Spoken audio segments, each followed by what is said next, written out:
This is a Miami Sports Music Podcast Network production. This is Miami Sports Music's #1 Miami fan morning show, Clock Blockers. I know the whole city riding. A little early, it's a bit surprising. Business moves, now we enterprising. Switch it up, now we improvising. Go to get in the winter college. What is up, ladies and gentlemen? It is your boy, Stephen D, and it is, it's Therapy Monday, man. We got a show for you today. I don't know how much of a good show it's going to be, but it's going to be a show nonetheless. Good morning to my Fin-laws, my family, everybody, everybody, man, everybody. Good morning. It is Clock Blockers, home of the #1 Miami fan morning show. I'm your host, Stephen D. You can follow me on all social media platforms at Stephen D SKPL. Spread kindness, positivity, and love. I just want to say good morning to everybody. Make sure you follow me at Stephen D SKPL on all social media platforms, including Twitter. Make sure y'all do that. Follow Miami Sports Music everywhere except for Twitter, where it's at MIA Sports Music. Okay, make sure y'all do that as well. On your way in today, make sure you hit that like button, subscribe to the channel. Boy, y'all are already in the chat going at it. I see, man. Make sure you subscribe. Over 10,000 subscribers to the channel already, because y'all the best fans in the world. Don't care what anybody says. Don't let nobody tell you that we're not. And don't tell yourself that we're not. We are the best fans in the world. We deal with this BS on a year in, year out basis. We are definitely the best fans in the world. I got a lot to say this morning, so just bear with me. Make sure if you guys want to sign up and become a member today, which I would love to see, y'all sign up today. Let's get 3 new members to the channel. Okay. I'd love to get 3 new members to the channel. Support the channel, help it grow. There's a lot of amazing, wonderful things that you can do, but becoming a member of the channel is a great way to support the channel. Okay. Also, hey, look, if you want to help the channel grow by donating, there's a couple different ways you guys can do that as well. You guys can use the YouTube live super chat, which is the $ below the bottom of the chat, or you can use Cash App or PayPal. Okay. Even if it's $1, it goes such a long way into helping the channel grow. $MSM Podcast Network, MSM Podcast Network on PayPal. Now, about a week ago, before this past week, when everything was kind of crazy, we had done a whole that if you donated every $10 increment, you would be entered to win a Christian Wilkins autographed jersey. So I did not give that away yet. All right. We're going to give that away this week, and we're still going to allow for people to enter to win, because we need to raise some money for the channel. There's some things that got to get done. We need to raise some money for the channel. So the people that had donated, you're still in it.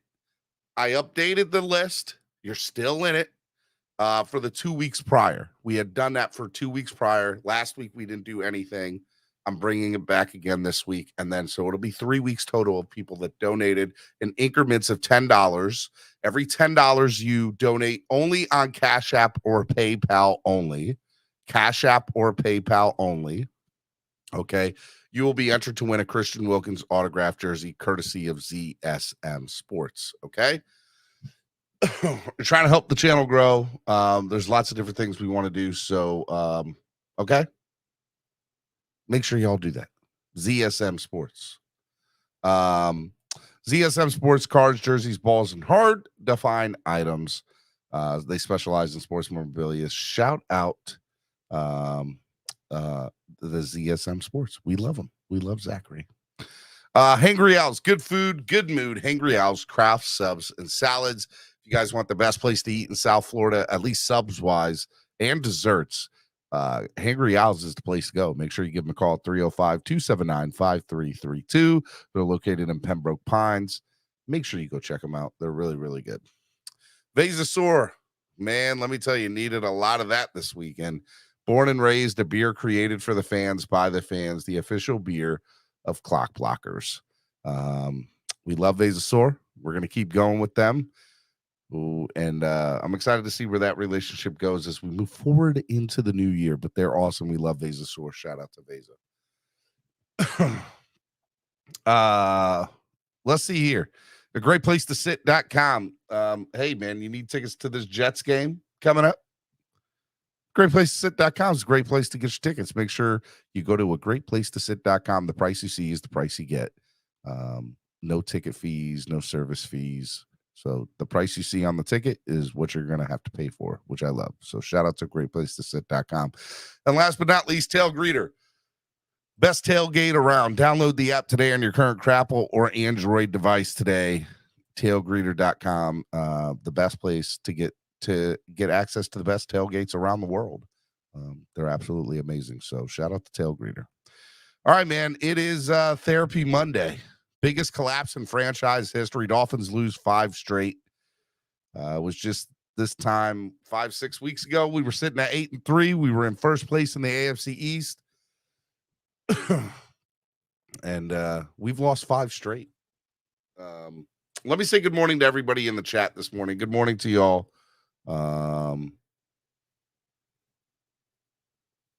Black Dolphin, Level 2 Noob, CB83, Dolphins Suck, Cody Conlin, Steve V, DM Phins Up, Groom Dog, Till Dog, Loki, Macacoon,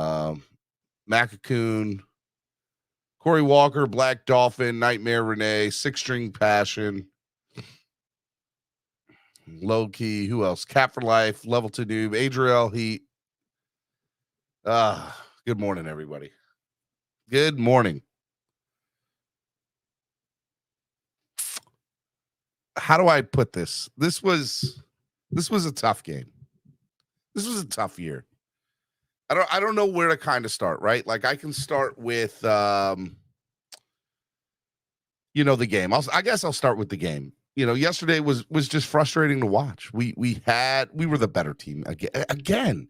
It's not like we're I feel very I don't know the adjective to use. I don't believe it when I say it. We're not the worst team. We obviously are. We keep losing these games. And I mean 5 straight losses.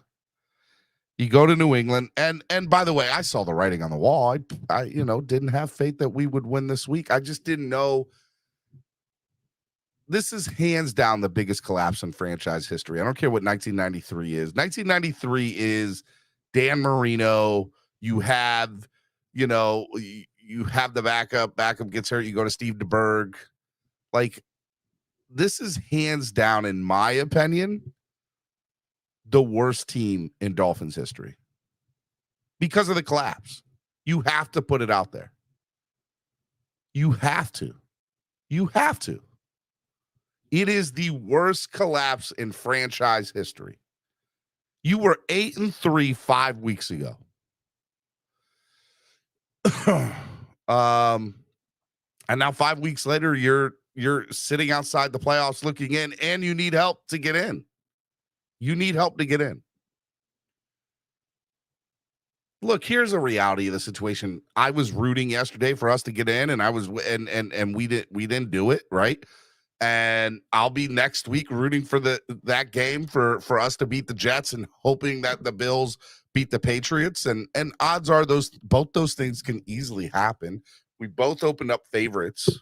According to Vegas odds, we opened up as 4-point favorites, which I don't know how with our quarterback situation. And then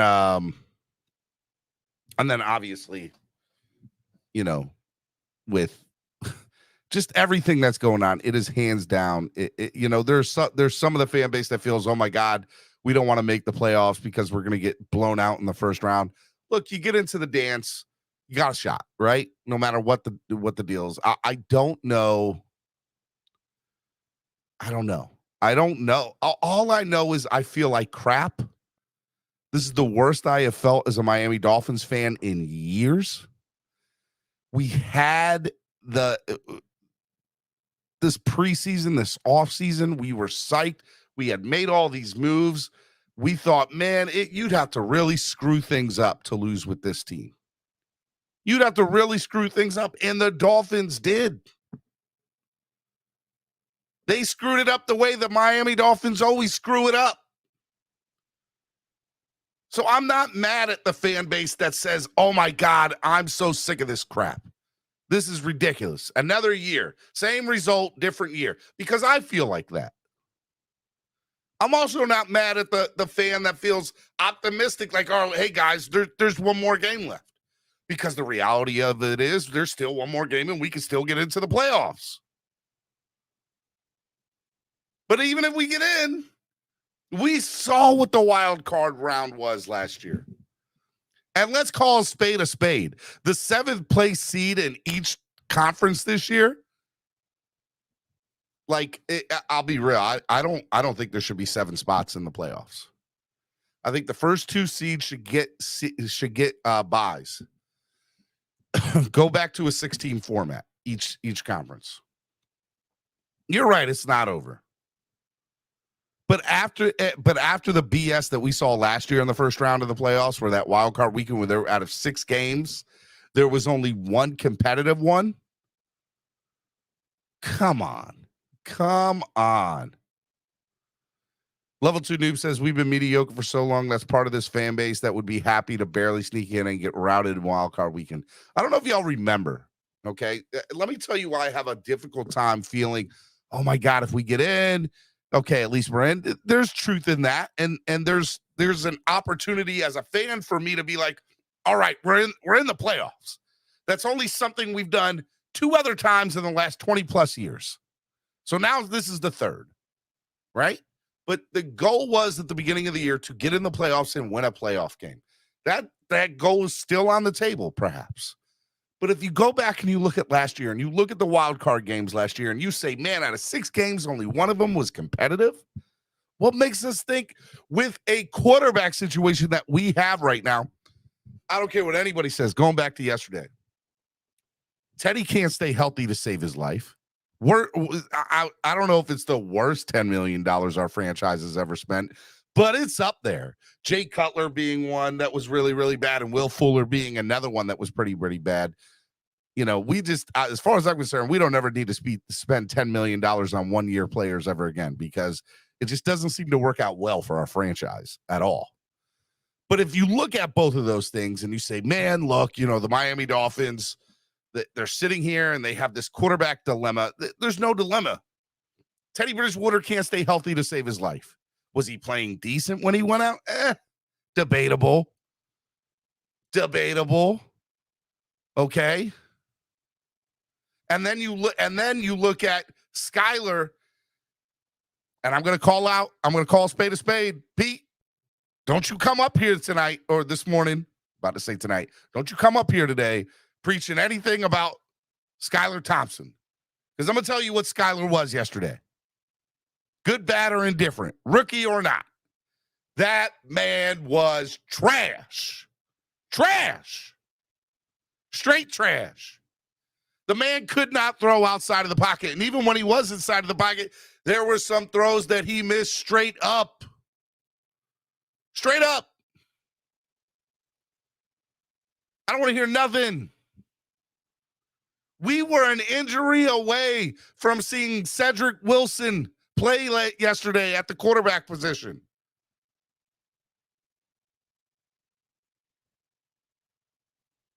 I don't know what to tell you as a fan moving forward with this team. Shout out to Stephen Kirby signing up to become a new member of the channel. Thank you, Stephen, man. We got one more. Can we get 2 more members to the channel? I'd love to get 2 more members to the channel. I'm going to drop the link for you to sign up and become a member just like Steven. Okay? We got a lot of people that signed up. Come on, man. Join the family. I don't know what the Dolphins do next week. Teddy broke his finger. So it was announced last night that Teddy Bridgewater broke his finger. He's not going to play next week. So Skyler's probably going to start against the Jets. Saw how that story played out this year. I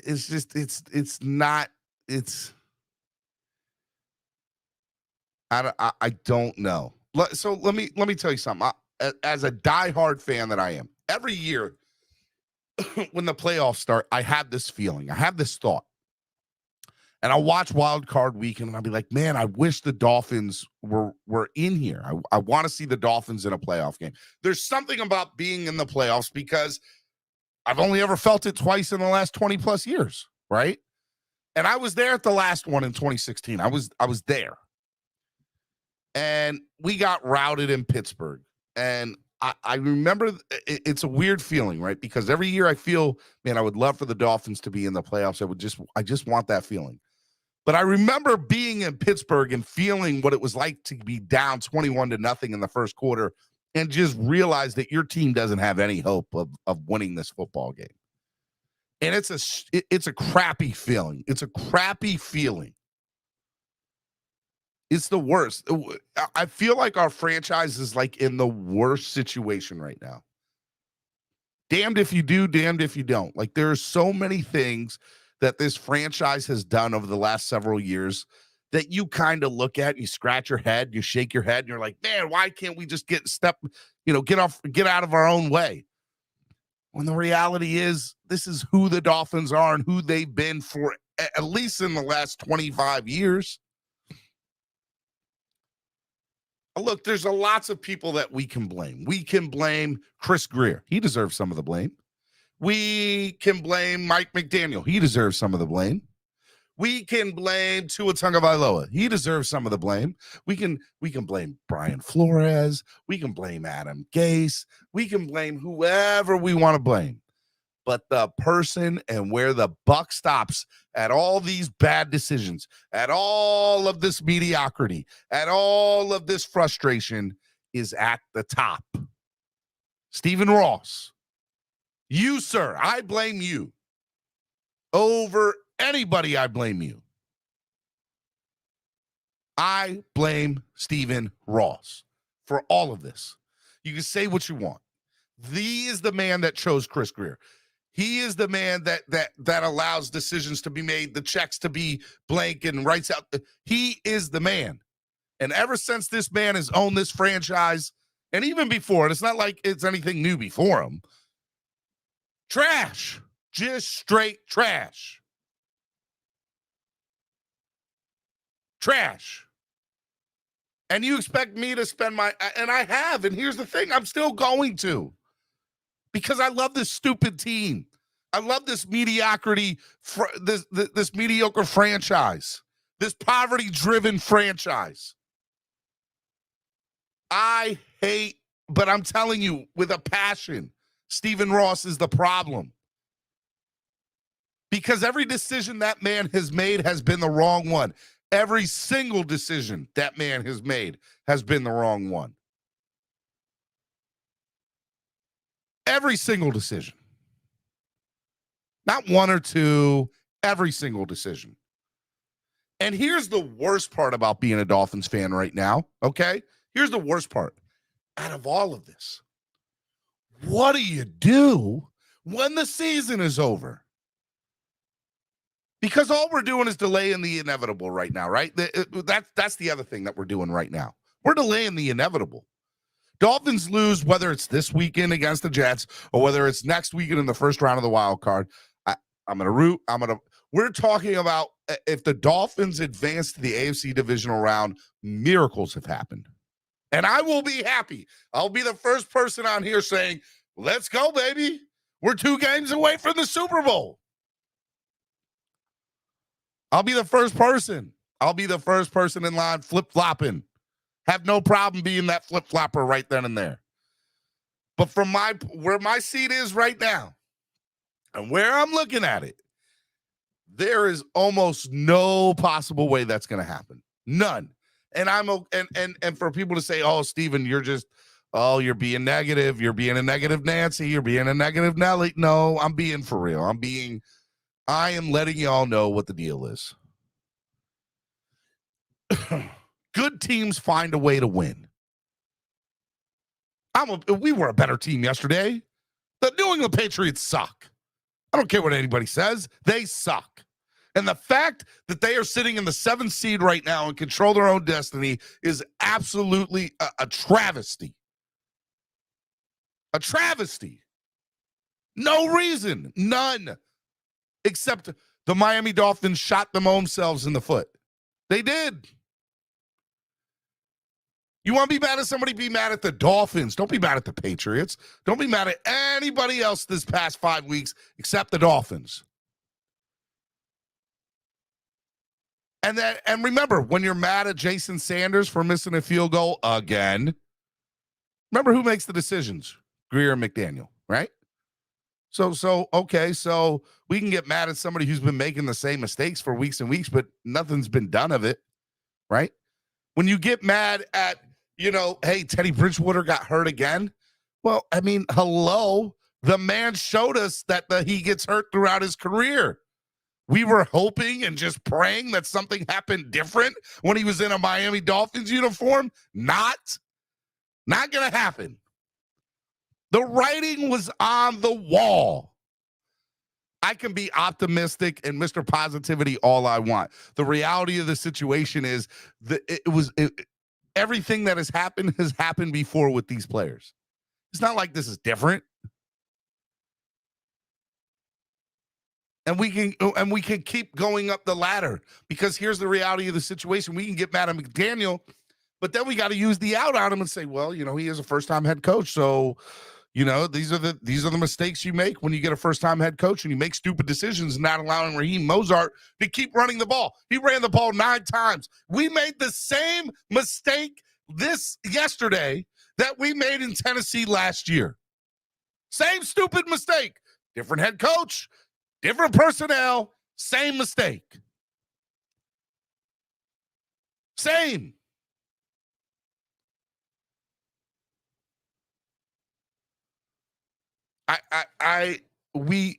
The definition of insanity is doing the same thing, expecting different results.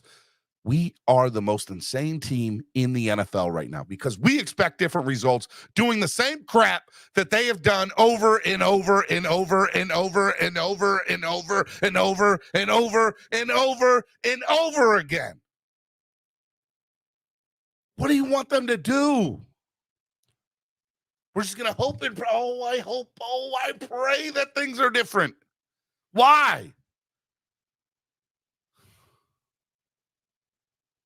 Because the personnel that they brought in have been doing the same things they've done throughout their career. Get hurt, make bad decisions. There's a reason that Skyler was drafted where he was drafted, because he got hurt throughout his college career. He couldn't. There's a reason that Teddy Bridgewater isn't on another franchise as a starting quarterback, because he's been hurt throughout his career. There's a reason that Tua wasn't drafted number 1 overall, because he was hurt. You catching? You getting the picture here, folks? Sounds familiar? There's a reason that Mike McDaniel was not on anybody else's radar but the Dolphins. I don't know if he was hurt, but maybe we'll just throw it in as one of his issues. There's a reason that Chris Greer's been here for 20 plus years. Nobody else has tried to steal him away. It wasn't like he was the GM for all those 20 years. He had plenty of opportunities to go somewhere else. No, he was Stephen Ross's puppet.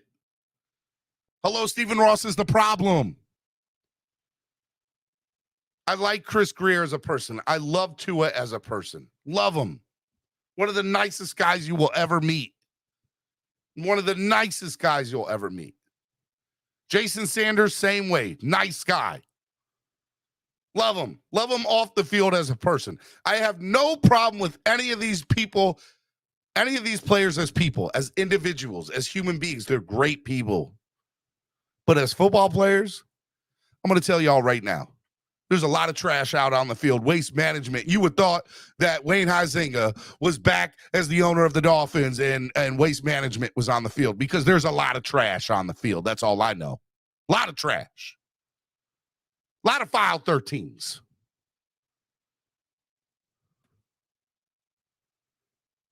I don't know what else to say.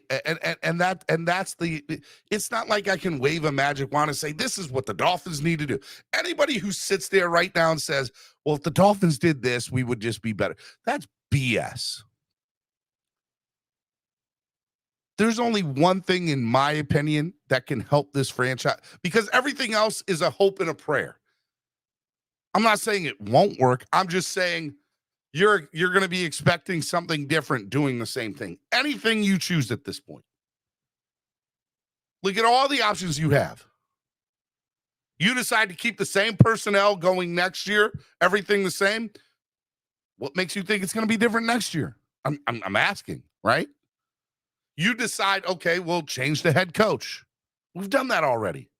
We just think changing the head coach is going to make things different. Oh, we're going to fire the defensive coordinator. We'll keep the head coach. Done that before. Oh, we'll just change the field goal kicker. Okay, well, we've done that before too.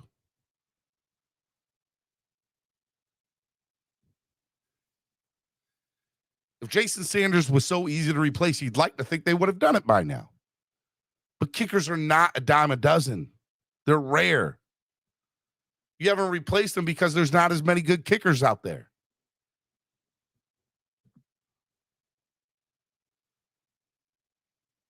You want to change the GM? So be it. We've done that before. You going to allow the GM to pick a new head coach? Because that's something you haven't done. When a GM comes in, you let them pick the head coach. I don't remember the last time the Dolphins did that. That would be something different. That would give me more hope of any situation that the Dolphins do moving forward. You fire Greer, you let a new GM come in.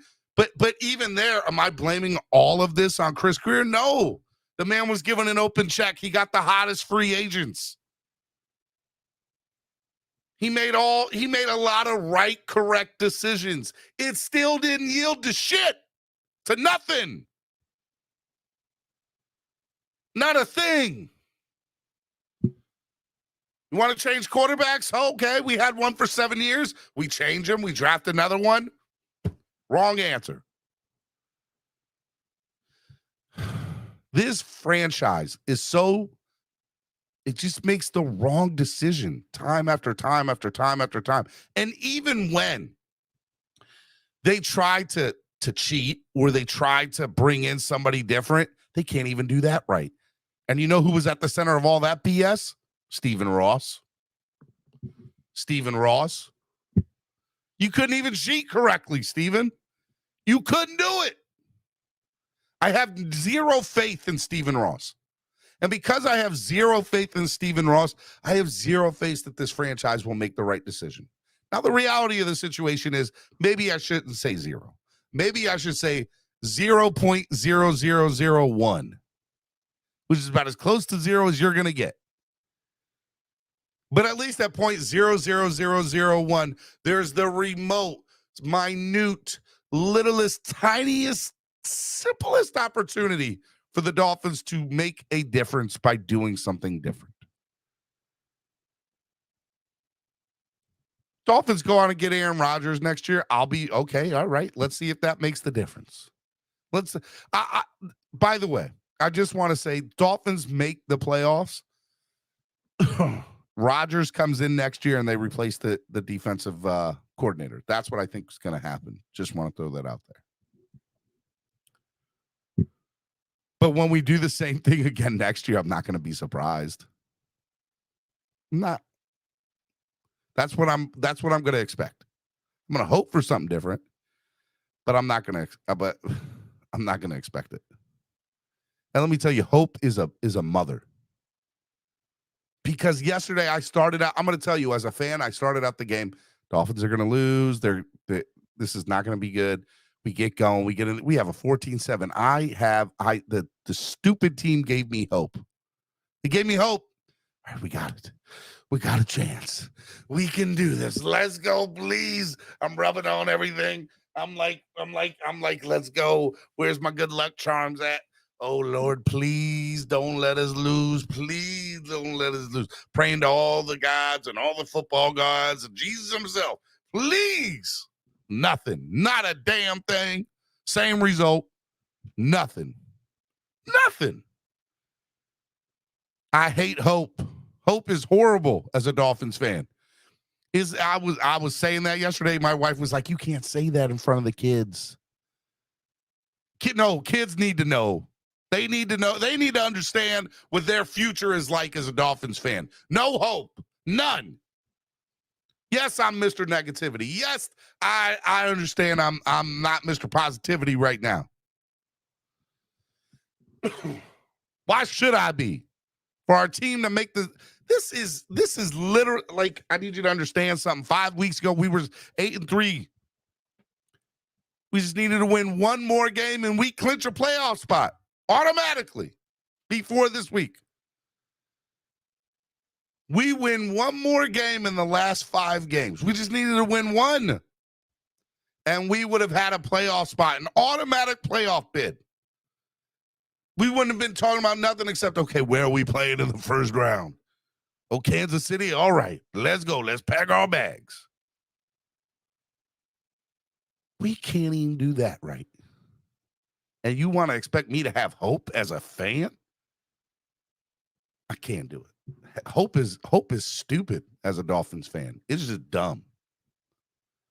I understand I am so negative right now, but I have every right to be pissed off at this fan base, or at the fan base, at the team. Not the fan base, the team. Every right. And I'm not mad at fans that feel any differently.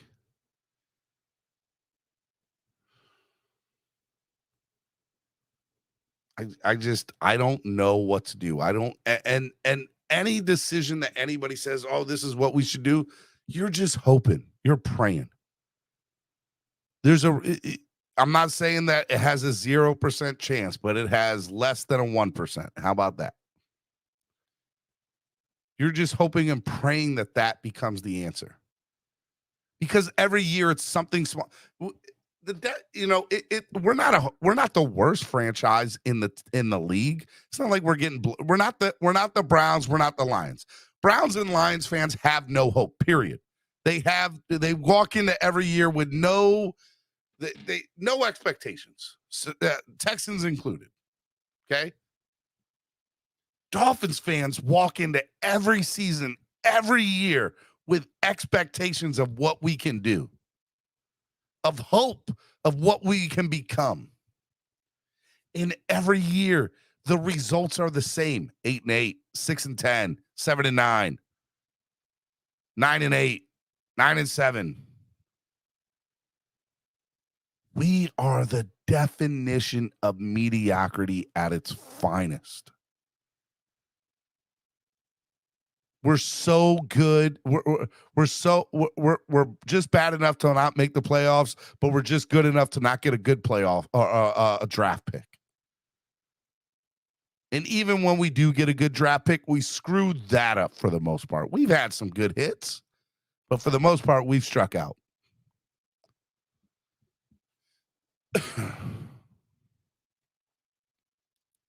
I love this team. I'm never going to stop loving this team. I'm always going to be a fan. If anybody ever wants to question that, so be it. But you know as well as I do, that's BS for you to question me with that. I'm pissed, man. I'm pissed as a fan. And you should be too. You should not settle for this as a fan. This is ridiculous. And the worst part is we accept it as a fan base. You want to change the narrative? Boycott. Don't. And I know this is going to get me in a lot of trouble with the Miami Dolphins. I mean, it's not like they do anything for me, but don't buy their tickets. That's being real. You want to make a difference in getting Stephen Ross changing ownership? That's the only way to effectively make a difference, is do not go to the game. That's it. Don't buy their season tickets. Don't go into the game. Don't spend your money there. That is the only way you would see a change in ownership. And you'd have to do that over a period of a year or two. You'd have to be disciplined as an entire fan base. That's never going to happen. That's never going to happen. Because the problem with selling it to the opposing team's fan base, by the way, is you've already bought the tickets. And then that opposing team's fans are going to come into our stadium and still spend money there. So the Dolphins win. They make out everywhere. They still spend their beer money. They still spend, it does not matter. There's one way to change ownership. And that is to not renew your season tickets and not and don't sell him to the opposing team. If you do have him, just don't go. If you already have him, don't go. Do not spend your money there. That is the only way to show ownership that you are. This is unacceptable. Otherwise, he does not care. He's still getting paid. Still getting paid. And you want to go to the game? Go tailgate at your own tailgate and pick it outside the stadium. Change of ownership. I'm not talking about a few dozen people. I'm talking about hundreds and hundreds, if not thousands and thousands. That is the only way. The problem is in Miami compared to any of these other teams up north, and this is the reality of the situation, I think a lot of the diehard Miami Dolphin fans live outside of Miami. You're just not going to see that. Just not going to see it. Not going to happen.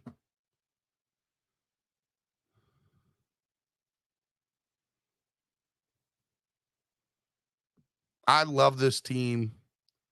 I'm going to stay. And you know what? By the way, I say that, and I'll be at the games. I'm going to, because here, I love the fans, and I love the camaraderie of the tailgate, and I love the team. And I'm punishing myself because my owner doesn't know how to make a correct decision. Who's that fair to? Who's that hurting? It's hurting me. Because the odds are the multi-billionaire that he is, he's not going to sell the team. He's not going to do it. So we're kind of in this catch-22. $5 donation by McKeelam, Mycelum.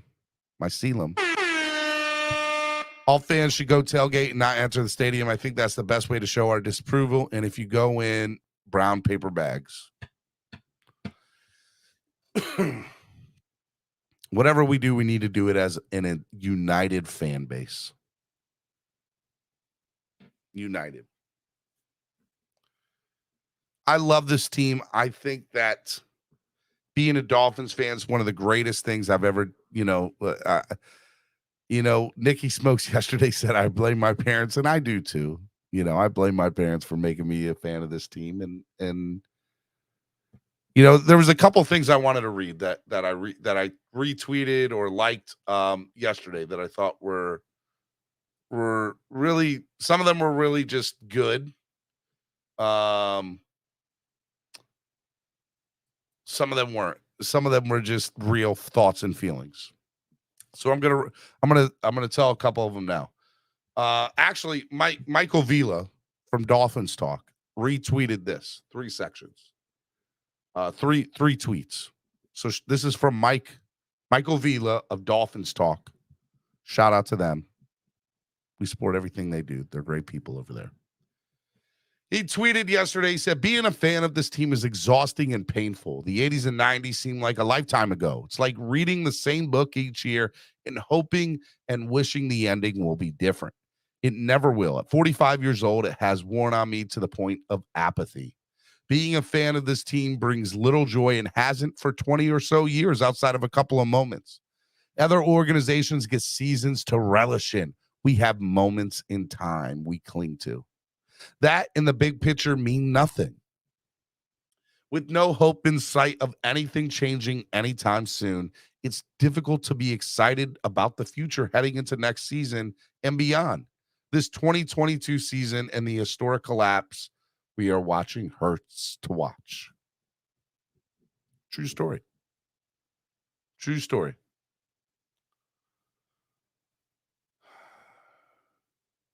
The Miami Dolphins are a bad ex-girlfriend who swears it'll be different this time, but they haven't changed one bit. The last time the Dolphins lost 5 straight this late in the season, 1993, the Dolphins were 9-2 and turned to 9-7 and missed the playoffs. This is up there with that season among the worst collapses in franchise history. How can you love something so dearly, and yet it hurts so badly? I want off this roller coaster. It makes me ill. I'm just reading tweets that I retweeted or liked yesterday. Gutted My dumbass will be optimistic and cheering come next Sunday, too. Reason tweeted yesterday. I thought this was a great tweet. After this season, I'm pretty sure God isn't a Miami Dolphins fan. Nando Talk retweeted yesterday. I chose to be a Miami Dolphins fan. I was born in Peru and no one in my family knows football. I chose to be a Phins fan when we moved to Miami. I clearly didn't know what I was signing up for, and no one in my family understands it either. Somebody else tweeted, okay, sure, we're the worst team that was ever 8-3 of all time. But look on the bright side. At least I have nothing and no one. Level 2 Noob, shout out to Level 2 Noob, tweeted yesterday, 20th of January, 1985, I made a decision to root for the Miami Dolphins because my dad and his friends were rooting for the 49ers. Mistakes were made. Hashtag Phins up. Von Green, shout out to Von. Von Green, Von Joe. Von, well, he is actually, there's too many Vons. Watching the Miami Dolphins makes me want to go do drugs, like hard drugs. Level 2 Noob said, as a Cubs fan, you would think I'm numb to my sports team not winning, but the Dolphins just make it painful. Jason Sarney tweeted yesterday, taking 5 minutes to realize I've been sitting in my car contemplating, and I haven't even turned the car on yet.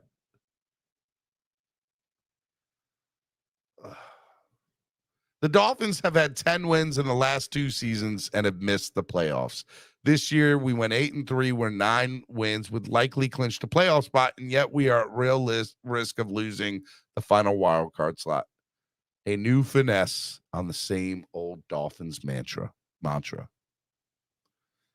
Yeah, it's sad. Is basically what we're doing, man. Is year in, year out basis of just mediocrity and negativity and finding new ways to not make the playoffs. This one to me takes the cake. At least in the 1-15 season, I knew my team sucked. At least 2 years ago when we were tanking for Tua, I knew, okay, we're trying to turn this franchise around. This just takes the cake, in my opinion. We were 8-3. I thought we had really made a change in this franchise. And to be sitting at 8-8 is probably one of the saddest things I've ever had and frustrating things as a fan. It sucks. It sucks. Everything about it sucks. All right. It's Therapy Mondays. I'm going to drop the link. I want you to come on. I'm going to bring y'all on one at a time. If you get in, just be patient. I'm going to give everybody the opportunity to talk and say what's on your mind. So just be patient. Once you get in the back room, just chill. I promise I'll get to you. You're going to wait a little bit because I'm going to give everybody an opportunity to get on. It's Therapy Monday. Hit the like button. Donate to the channel. Please help the channel grow. Donate. Okay? All right. This is for, and I will admit, today is definitely for Dolphins fans. This is Therapy Monday. This is a chance for us to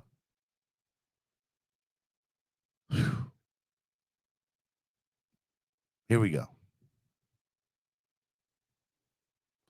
I dropped the link. Get on. Pin the message at the top. It's pinned to the top. As soon as you all start dropping into the back room, I will line you all up. And I'll get you in where you fit in. All right. Good morning, Justin. Welcome to What's up, bro? Yes, sir. Yes, sir. Here in Miami, actually. All right, man. I don't think you've been on the show before, right? Nah, first time. First, you got to do like the old school call. First time, long time. Justin from Miami. Long time listener. What's your thoughts, man? Floor is yours.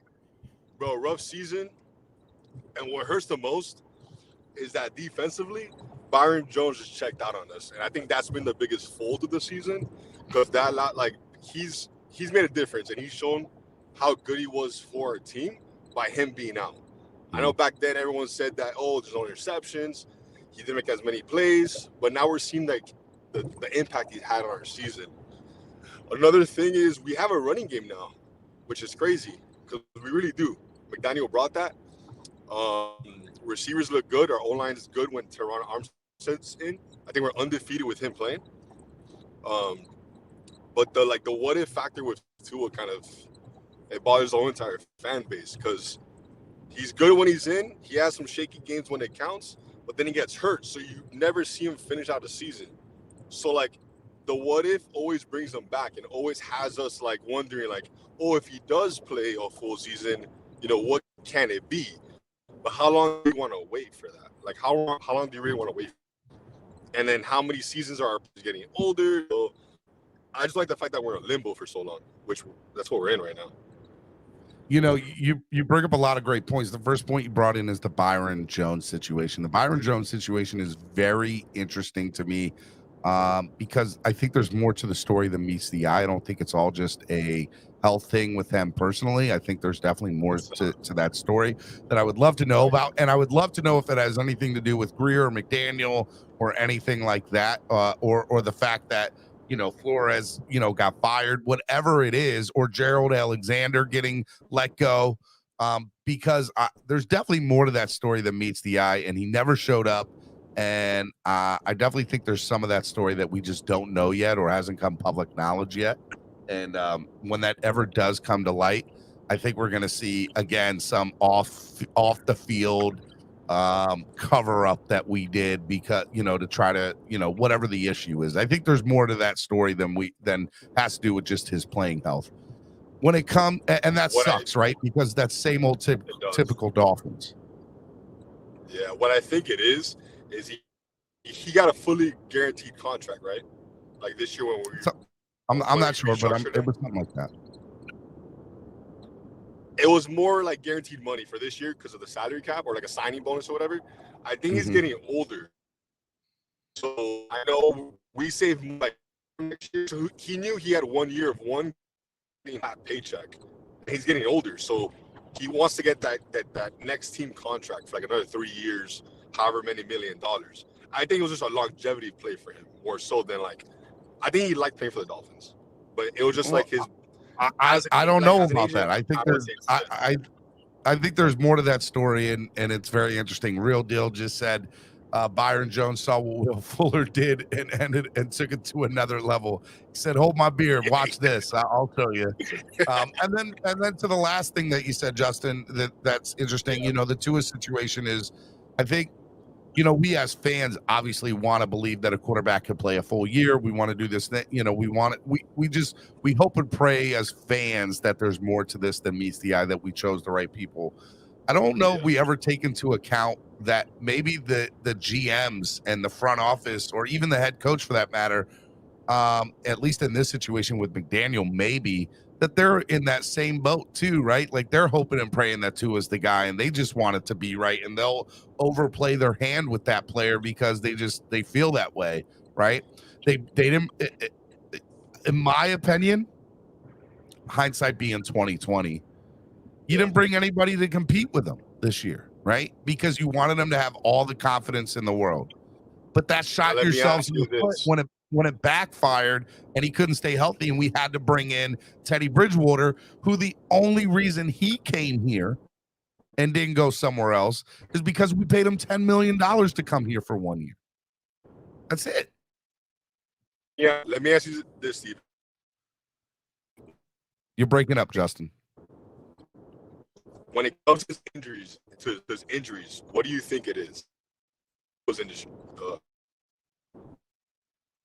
When it comes to injuries, what do I think? Yeah, are you asking for Teddy, or are you asking for Tua? Injuries, what do you think it is? Are you asking for Teddy, or are you asking for Tua? The one that matters. For Tua. I don't know. I mean, it's easy, and again, hindsight for me would be easy to well, you know, he's fragile, he's always gotten hurt. ever since that big injury in college, and maybe there's some truth to that. Justin, I don't have the answer, man. I'm not a doctor. I'm not. All I know is the results, and the results say that he can't finish the season healthy, and he gets hurt very easily. Those are facts. Those aren't anything but facts. The track record shows it. And because of that, I think the best we've said this, very, really cool saying, the best ability is availability, and he's not available. And because of that, to me, he's not the man moving forward. I know at 8-3, we were talking about him having an MVP season, right? It didn't come to fruition. We had, and part of it is he could not stay on the field. And I'm sorry that plays a part into the future of this franchise, how I look at you, how I think this has nothing to do with him as a person or as a player. As far as the concussion thing goes, I understand he's a human being, and I want him to be healthy, and I want him to be able to hold his kids I'm coming at it from a pure fan and franchise perspective right now. And at the moment, I cannot rely on Tua Tagovailoa at all. And because of that, he's got to go. We pay him, we're stuck. We're stuck. We're 100% stuck. And if they do that, by the way, again, that would just further, show how ignorant this franchise is and how stupid they are. But we'll see. Anything else, Justin, before I let you go? One last thing. You and TD are the only people I could rely on listening to. That not being biased or looking to get more followers. So you and TD have the Dolphins, channel, YouTube thing going on. But so I'll leave it at that. I appreciate that, Justin. Thanks, man. Appreciate that, buddy. Absolutely. Make sure you sign up. I want to see you up here more often, man. I love new people, and I always enjoy new people coming on, man. So thank you for joining and coming on, brother. Absolutely, boss. Take care, man. Yep, you too. Bye-bye. Miami Sports Music's #1 Miami fan morning show. Clock Blockers right here on the Miami Sports Music Podcast Network. The link is pinned to the top of the page. We got a few people in the back room. Again, I want to remind everybody it's Therapy Monday. I'm going to get to everybody. Everybody's going to get a chance to come on. So just be patient in the back room. If you wait a while, understand I'm just going to allow everybody to say this is not one of the reasons I started this show is I hated when callers called up to a radio show and got one sentence in or two sentences in and couldn't get their full point across. So I'm going to allow everybody to get their point across and say everything they want to say. And just make sure you guys, over 120 of y'all watching, only 39 likes, hit the like button for me and donate to the channel, help the channel grow. All right, we're going to go to the next person. Kenna. What's up, Kenna? What's up?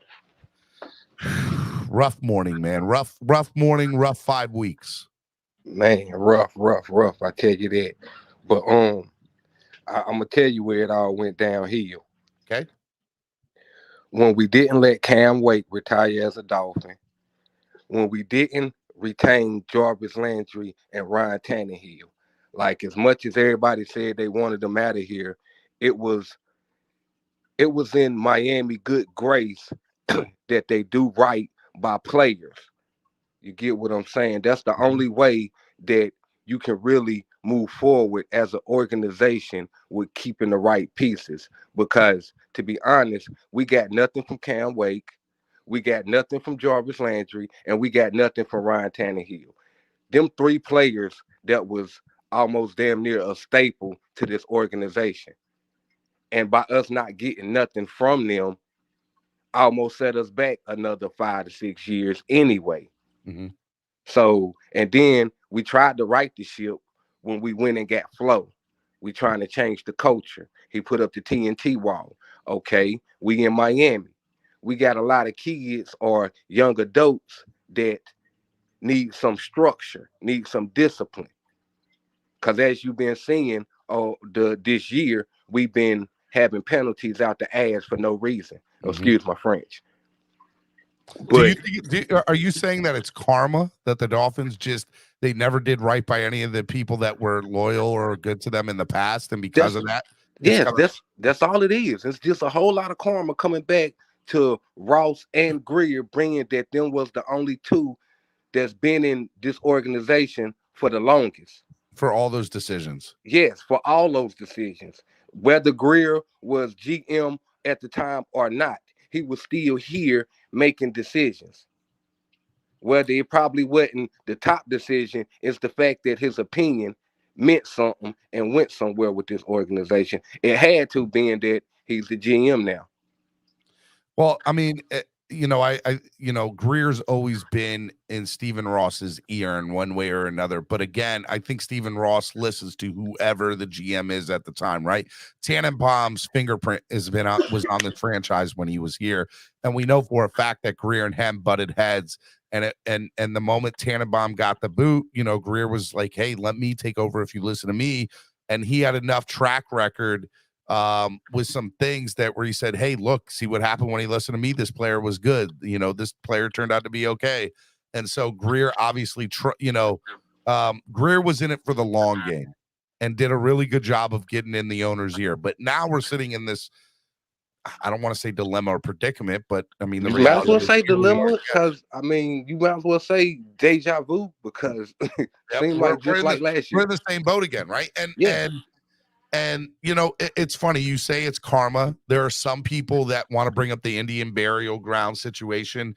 Whatever it is, I think there's some merit to it all. Do I believe in it? Probably not. And I'm just being real with you, but I'm not mad if you believe in that, because the track record shows that it's been bad. The track record shows every decision that they made has been wrong.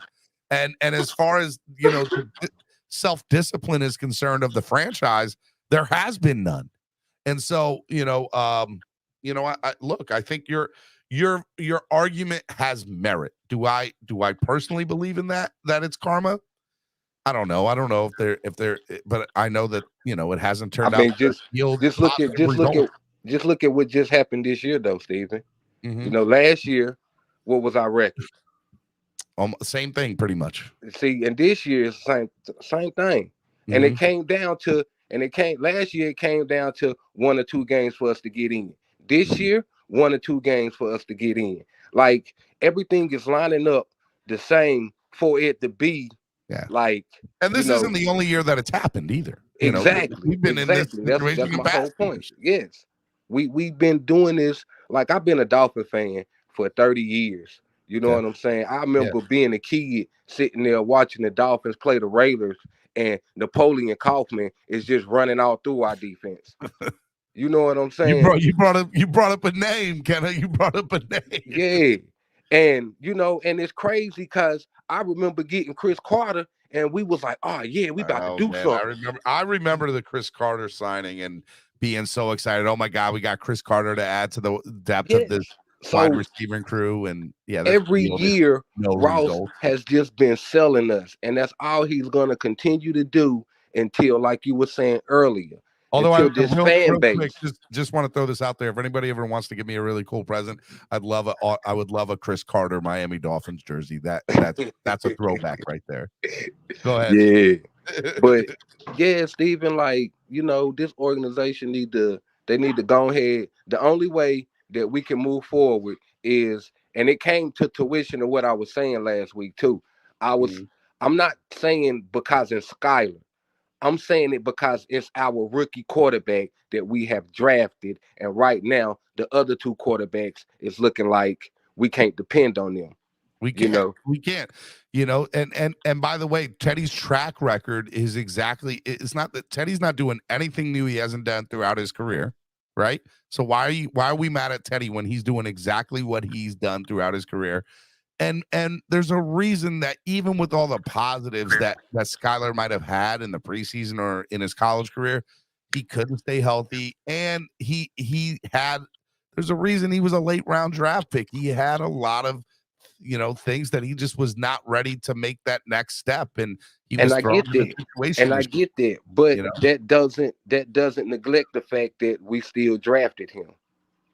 So the same way that we drafted him, we owe it to ourselves, being that our starter is out and we got a vet here, but we need to use the vet what we got him for, so we can plug him in when we need him.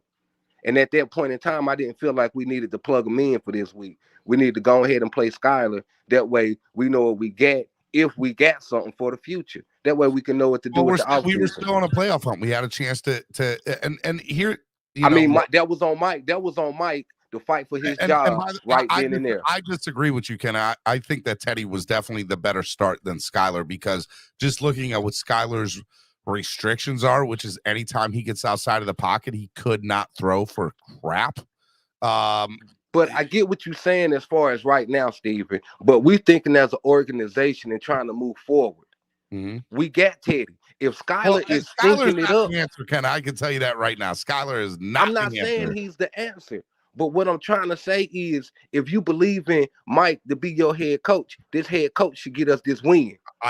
I don't know if I believe him as our head coach, and that's no disrespect to Mike. I think Mike McDaniel will eventually one day be a great head coach in the NFL. And unfortunately, he's going to use this Dolphins stint as a building tool to further his career along. And that sucks, right? Because I think Flores is the same thing.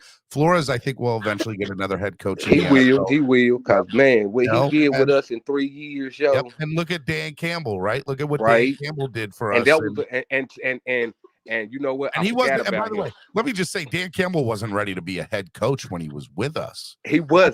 We knew what he would become with more experience, right? What he was doing, he was trying to get the job done. Exactly. Yo. And you saw promise with him. Shades of it in Detroit, and you're like, man, I like. There's something about him I like, and it just like I said, Steven, it goes back to this organization not doing right by the people that we get put in places to be a good staple, because we should have gave Dan Campbell that job. Them players was playing for him. Mm-hmm. We should have gave him a chance to be the head coach after that interim session that he was doing. We should have gave him a shot because we didn't have nobody else. Hey man, look, I'm not saying you're right or wrong. I'm just saying that I know it's just my opinion and my views on things.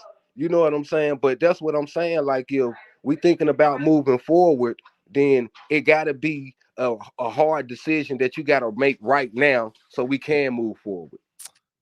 Hey, man, I think that's a valid point, because I'll be honest with you, I don't know what the answer is. And if you guys have any idea, or you feel, in your convictions that this is what we need to do to make the right decision, there's something that makes you feel that way better, because right now I don't know, and it's the first time in my life that I can be like, I just have no idea what they should do, because I feel like, I ain't even gonna say his name. I'm just gonna say it like this: we should have started the rookie so we can see what the rookie do with 2 games, knowing you starting and you get full preparation for those 2 games back at the back. Win or lose. I know our season is on the break right now, but hell, who want to goddamn go up there? My fault again. Who want to go have a rerun of the Pittsburgh playoffs? Hey, I was there for that, man. Let me tell you, it was negative 11 degrees. Exactly, it was rough, bro. It was rough. We was hyped up, rough. but we knew we wasn't gonna win. But we was hyped up and believing the team like we was gonna win. But we knew we wouldn't, because it's playoff time, man. When it's time to step up, they got players that's gonna step up. You're right. Anything else, Kenna, before I let you go? Hey, I hope we win this Jets game, because my cousin is a Jets fan, and you can't be having bragging rights in the family. Right. You got to put your foot down, man. Right. I ain't mad. I'm not mad at you, man. Yeah, so we gotta win. Like, he been on my head since they beat us the first time. We cannot get swept by them this year. No, we cannot. Cannot allow that to happen. You're right, Kenna. Kenna, man, you watch the show a lot, man. I appreciate your loyalty and I appreciate your love, man. And keep listening, man. I appreciate it. Hey, I'm always gonna watch. Hey, I'm a Dolphin fan, so it's Phins to the day we die. Love it, man. Appreciate it. All right, Miami Sports Music's #1 Miami fan morning show. Clock Blockers right here on the Miami Sports Music Podcast Network. It is Therapy Monday. Get in where you fit in. The link is pinned to the top of the chat. I got 4 people in the back right now. If you guys want to get in, just get in the queue and we'll bring you on next in line. I'm going as people come in or come out. I'm going in order. So make sure you guys get in and be patient with me. I'm going to bring you all on. I'm going to allow everybody to talk today. I want to hear from a lot of you. What are your thoughts about yesterday? What are your thoughts about the franchise? I just want to hear from you. So Make sure you all do that. Hit the like button and donate to the channel. If you want your comment to definitely get read, donate. Do a super chat. And make sure it gets read. Hey, look, we want this thing to keep going as long as it can, and by donating, it helps that move it forward. All right, next person I'm gonna bring in is my man Ramblin Chef. What's up, Ramblin Chef? How's it going, Steven? Love the show, man. I appreciate it, man. First time, have you been on before? No, never been on before. First time, man. I love it. I love getting on here and listening to you guys go, and I've been a Phins fan for a long time, and you guys. Where are you from? Where do you live? I live just south of Buffalo. Oh, so you're in enemy territory. I'm in enemy territory. Everybody here's a Buffalo fan. Oh, man. So you got to meet Sean Dixon. Trucker Sean lives up there too. Oh, does he? Yeah, I've seen him on the show. I've never like this is my first experience trying to get on here. So, but yeah, yours. I love you guys, man. I love you too, brother. So last year it came out that there was the prominent defensive player that didn't want to play with Tua. Okay. This year has started to make me wonder, could that have been Byron Jones? And is that why he's sitting in the back? Very plausible. And to the point, I think that there's more. I'm telling you, there's more to that story than we have all the answers given to that we're privy to. And absolutely agree. It will come out after he's out of this team of what's going on. Yeah, absolutely agree. But I won't take up too much time. Biggest thing I wanted to say is I think this team is way too talented to be this trash. They got to figure out a way to get it together, or else next year is going to be the same thing. Yep, different results. I've been a Dolphins fan since I was 4 years old. I'm 41 now, so that's a long time. And I've just watched it over and over and over again, and it's tiring, man. It's tiring being a Dolphins fan. It is. I tell people all the time that being a Dolphins fan is something that you have to it's tough, right? You have to understand where you're at in the scheme of being a Dolphins fan. It's year in, year out. It's a mental health issue being a Dolphins fan. And you have to understand where that moves you. And then having a year like we've had this year is tough on so many different levels, because you're going to see the Miami Dolphins, do things that just frustrate the hell out of you. But they did it to another level this year. That's just, it's unreal. So I don't know. I can't believe the way this year's changed. I mean, we went from the 3-0 start to we're here barely hoping to make the playoffs if somebody else loses. I mean, it's every year as a Dolphins fan, and it makes you kind of want to rethink being a fan. But at the same time, all of us are lifelong, and we ain't going anywhere.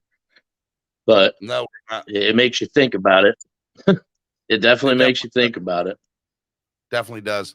All right, man. Anything else before I let you go, brother? No, perfect, man. Have a great day, and thanks again for keeping up with the channel and keeping us here. Sign up to become a member. Hit the like button. Subscribe if you're not already subscribed, but I think you are, man. Just keep doing your thing. Keep on supporting the channel. Absolutely, man. Coming out, man. Thanks a lot, Steven. Have a good one, man. No problem. Miami Sports Music's #1 Miami fan morning show. CLOCKBLOCKERS right here on the Miami Sports Music Podcast Network. It's Therapy Mondays. If you guys donate, I will just like G Money Uptown did, says should have took Watson, LMAO. Y'all have no quarterback. Hey, man, I don't necessarily agree with that one. That's a whole different can of worms on its own. Justin Vandenberg, I'm sorry. In my opinion, if Tua doesn't play Sunday, it's a wrap. Justin Vandenberg with the $5 donation. Thank you for the $5 donation. Thank you for the $2 donation. Man, it's I want to see the Dolphins. I just want to see different results. And I don't know what yields those different results, because the Dolphins, for the most part, there's only one or two things they haven't tried as a franchise, And one of those is, by the way, new GM, new head coach, all at the same time, and new quarterback. Let that person bring in whoever they want to bring in, all at the same time. But aside from that, I don't know what the future holds as far as this franchise is concerned, and how they move forward. But it'll be interesting to see what happens this weekend. We still have this weekend. And, look, Dolphins win and the Patriots lose to the Bills, and the Bills actually have something to play for. That's very likely scenario to happen. Again, it's our quarterback situation. If Skyler starts, I don't have a lot of faith in Skyler, especially after seeing what I saw this weekend. And it looks like he's probably going to play unless Tua miraculously comes out of this Tua concussion protocol. And I just don't know about it. So it'll be very interesting. All right, let me bring on the next person, man. I got Cheetah, Dolphin, Penguin. Who is this? There's no name. It's all emojis. This is me, Sharif. Good morning, Sharif? Steven. Good morning, Sharif. How are you? Boy, I'm actually I'm good. I hope everyone else has been enjoying their holiday. I'm sure some of it has been affected by the Dolphins, but I'm kind of excited because it's year 3 for me, and I've been evaluating this entire team. The defensive linemen. Straight down to Stedman. I've been evaluating the linebackers. I just think that it's well, I'll start with this. Looking from the draft class of 2019 up to now, I can start judging Greer. And whether I get mad or not, it's not the point. The point is we're going to evaluate players in year 3 and year 4 who we think are just average and are not really signable. If we look at if we were healthy, of course we would have one of the most packed teams in the NFL because Byron Jones X, and then you get Nick Needham to come on. Injuries played a lot to this season's right. demise. So I'm not denying that. You're talking about a phenomenal defense with Ogba, Nick Needham, and Trill Williams, and now Baker doesn't have to play Eric Rowe's role, and Eric Rowe can play his role. Baker can blitz, and now Landon Roberts can just be first down specialist. Things kind of working. Let me ask you, Sharif, do you give Boyer the out with all the injuries that's happened, or do you still put Boyer, is he still on the hot seat? The context is what I understand. I just understand the context because once again, when Greer got Boyer, I know what he was bringing in with Patrick Graham, and Patrick Graham is the one who taught me about fundamentals, pad level, and setting I never knew nothing about that just by following Patrick Graham. So now I know what Boyer wants to do in year 3. So in that context, this would have been a phenomenal, healthy defense. Mm-hmm. With Ogba and everybody. You realize you have Ogba on one side, Phillips on one side, Chubb behind him. And this would have been a phenomenal defense with Byron and X healthy, with Nick Needham and not even Kodu seeing the field. So in that context, all I can say is I understand what Boyer is going through. I don't know what's going to happen to him, but I understand what he's going through. Because now, that said, the 3-year players, Gesicki, Calhoun, Solomon Kinley, we see now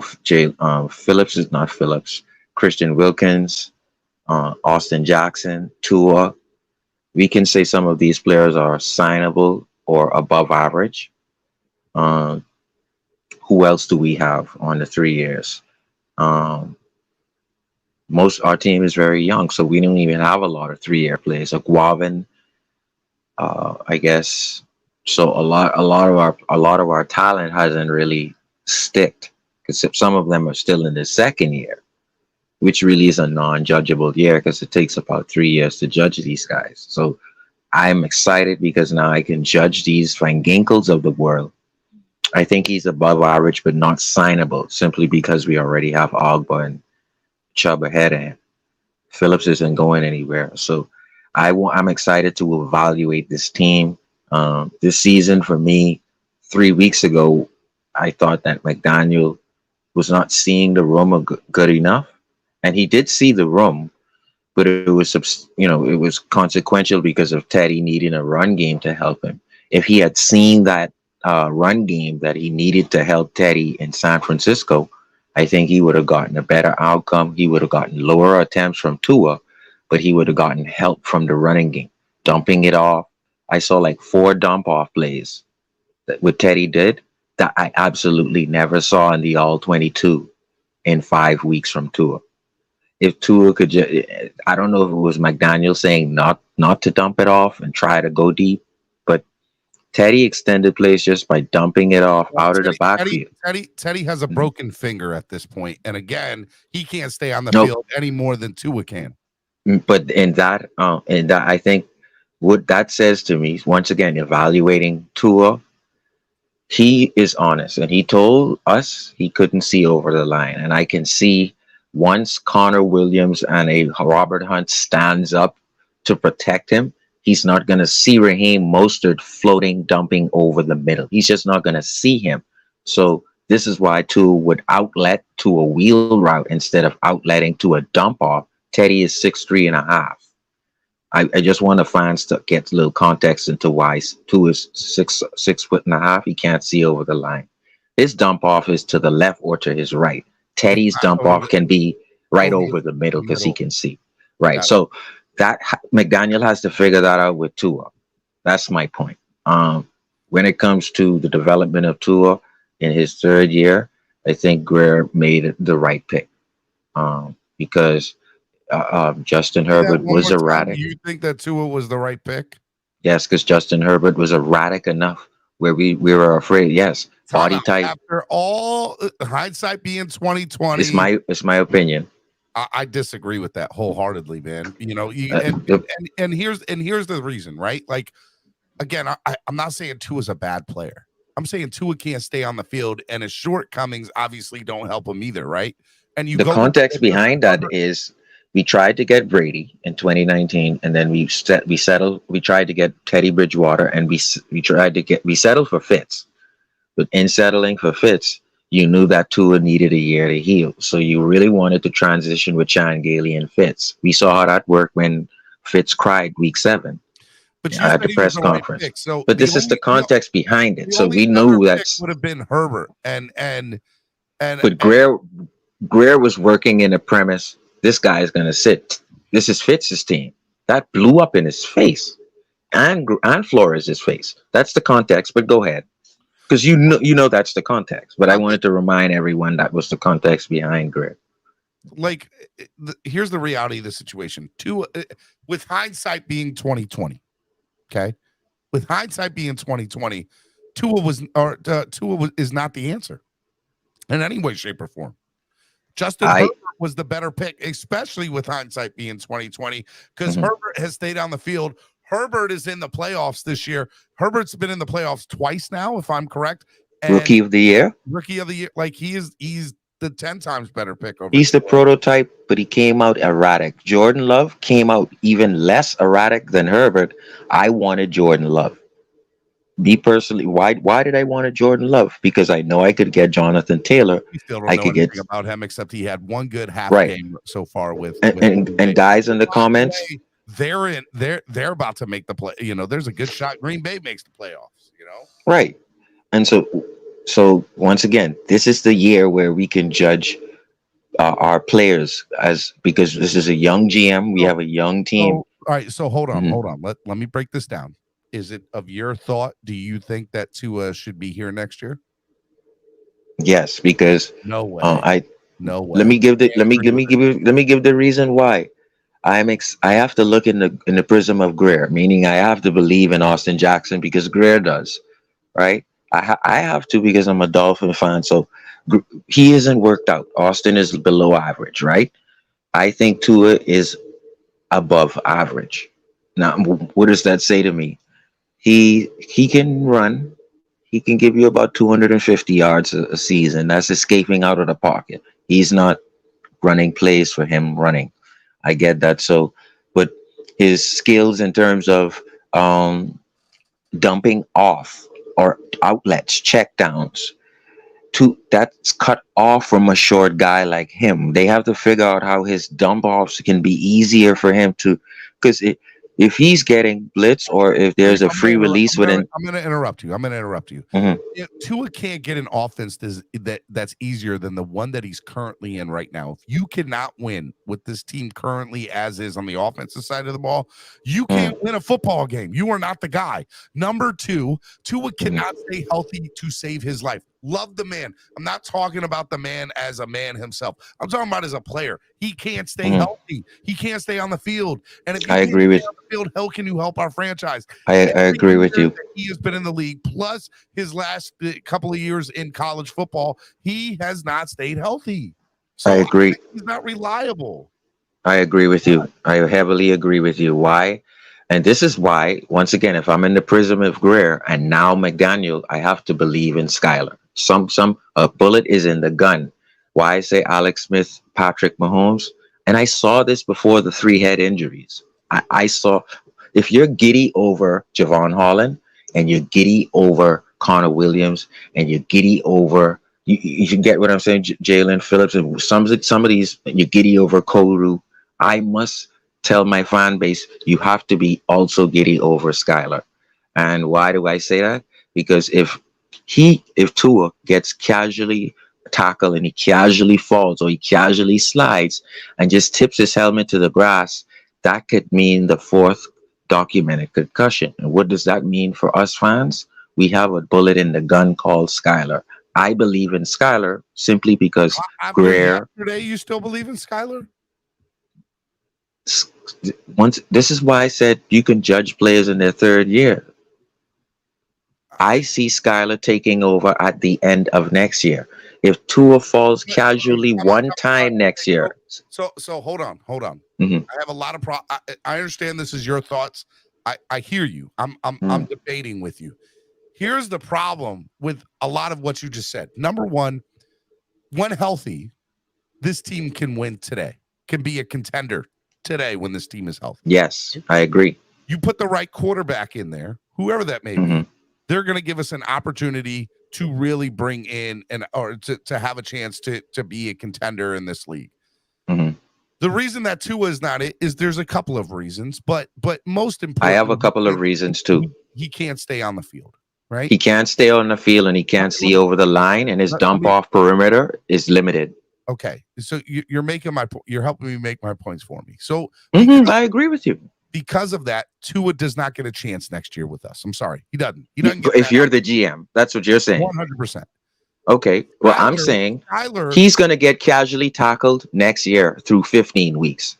Realize that, fan base. And when he gets casually tackled and his noggin gets dinged. The reality, Sharif, if I have a chance to go out and get a veteran quarterback who's had semi-success, if not a lot of success in this league, aka Aaron Rodgers, aka Tom Brady, maybe even Derek Carr, depending on what the price tag is for him, I go out and do it.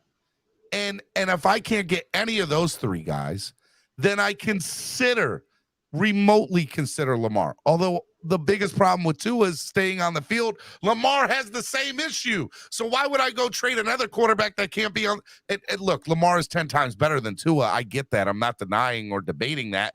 The point is I want to win some football games. So if I bring in Lamar, I damn sure better bring in a better backup than Teddy Bridgewater. That's for sure. Okay. Do you believe in Greer's success of replacing guys who we got for? I don't believe. You don't? Nope. I don't believe it. Chris Greer. Wow. Chris Greer's made some great moves on certain personnel decisions, but he's also made some atrocious ones. I don't trust him. I don't trust him. Do I think he deserves to be the GM still? That's debatable. You haven't won a playoff game in 20 plus years. I understand you've only been the GM of this team for 4 or 5, depending. Some people say 6 or 7. I get that. I understand it. But he has not won a playoff game. They have not yielded the results. And, sir, this is a results-driven league. And the results state that the Miami Dolphins are a mediocre football team at best. And that's what it is. And as much as you can like Skylar and say, okay, at the end of next year, he could be the starter. Let me tell you something, buddy. If for any reason Skylar Thompson is starting next year, things went terribly wrong again with the Miami Dolphins. Well, see, in fairness to this is the situation we're in, right? I agree with you. His health and his limitations seeing over the line.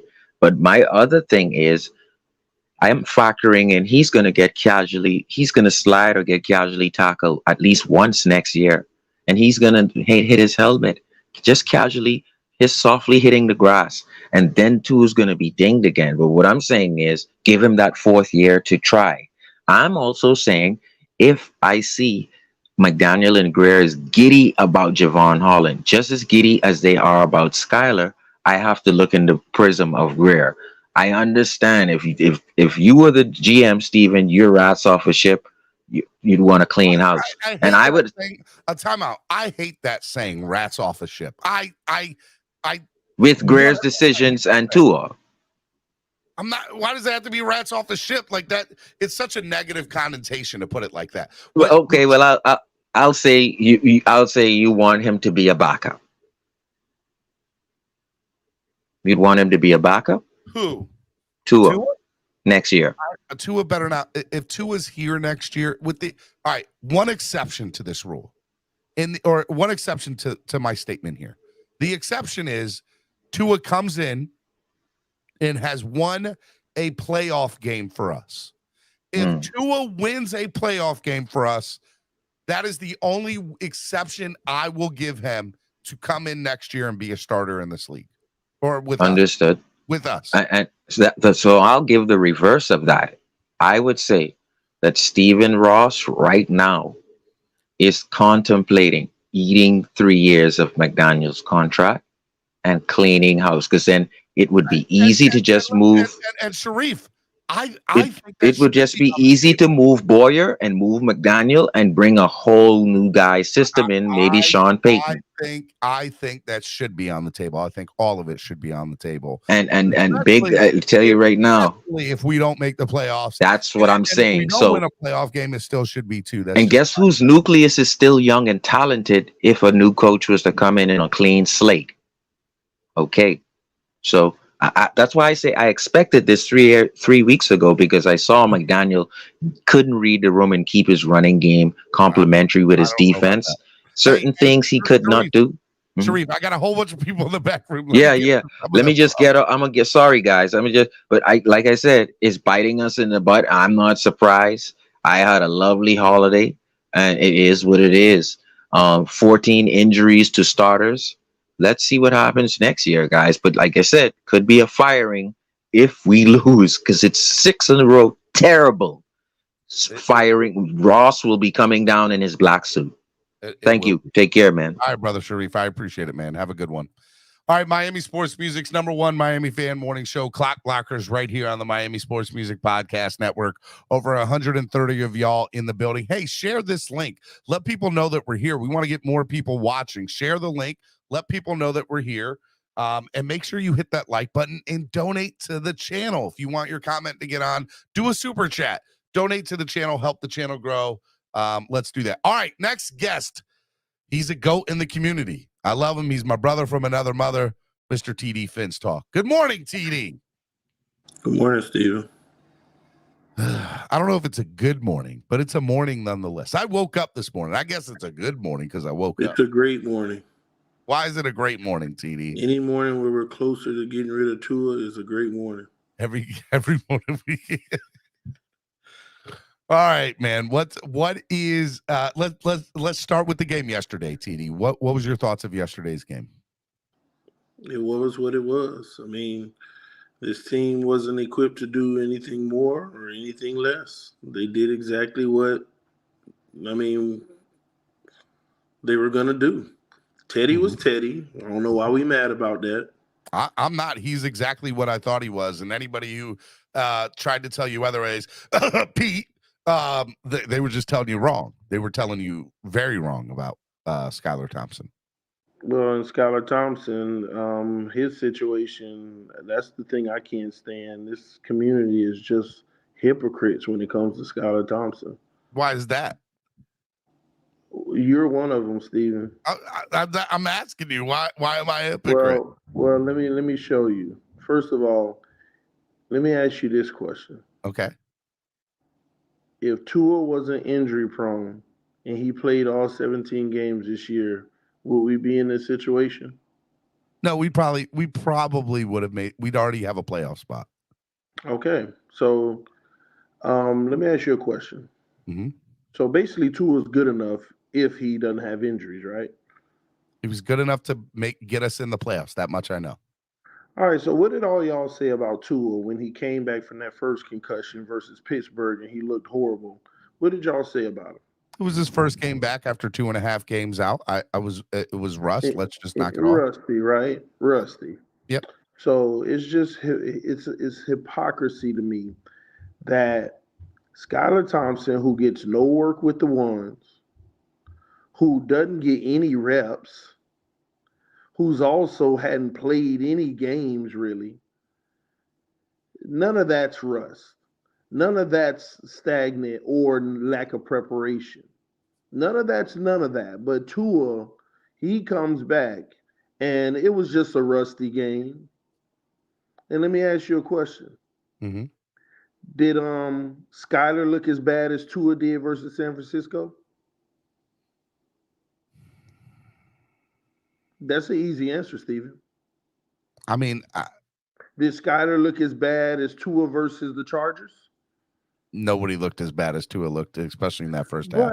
But he's allowed to have games that are worse, but we automatically conclude with Skylar Thompson playing 2 games this year with zero preparation. Are you really sitting up here trying to justify Skylar Thompson and his performance? There's nothing to justify. We're talking about a 7th round pick who they're trying to develop, but at the same token, getting thrown into a big game on the road, and we're out here talking about how trash he is. I just ask. I don't mind you saying no, trash. he played like trash. Yeah. But hold on. That's what everybody, y'all know what I'm talking about. Skylar ain't the answer. That's what you're saying. He's not the answer right now. Then why can't we keep the same energy for Tua? What do you mean? Put the injuries aside. Why don't we say Tua's game is like that? Because if Skylar plays 12 games, what makes us believe that he won't have a Lions game and light it up once in a while? A Bears game and light it up. I mean, when he played the Minnesota Vikings, he was lighting it up in that first quarter. Hold on. Let's pause the conversation for a sec, TD. You asked me if, barring injuries, if he was fully healthy, would Tua done enough to get this team to the playoffs? I said yes. I think you agreed with me, correct? No, I don't agree with you. Okay, that's an assumption. You know what? You're right. It's an assumption, and we can agree to disagree. My personal opinion is if Tua had played every game this year, we would have made the playoffs already. We would have already clinched a playoff spot. Personal opinion. And here's where y'all just delusional with that, because if Tua didn't play the freaking, see, this is where y'all kill me. If Tua did not play the Green Bay game, and Teddy or Skylar played it and we lost, y'all would have said if Tua would have played, we would have won.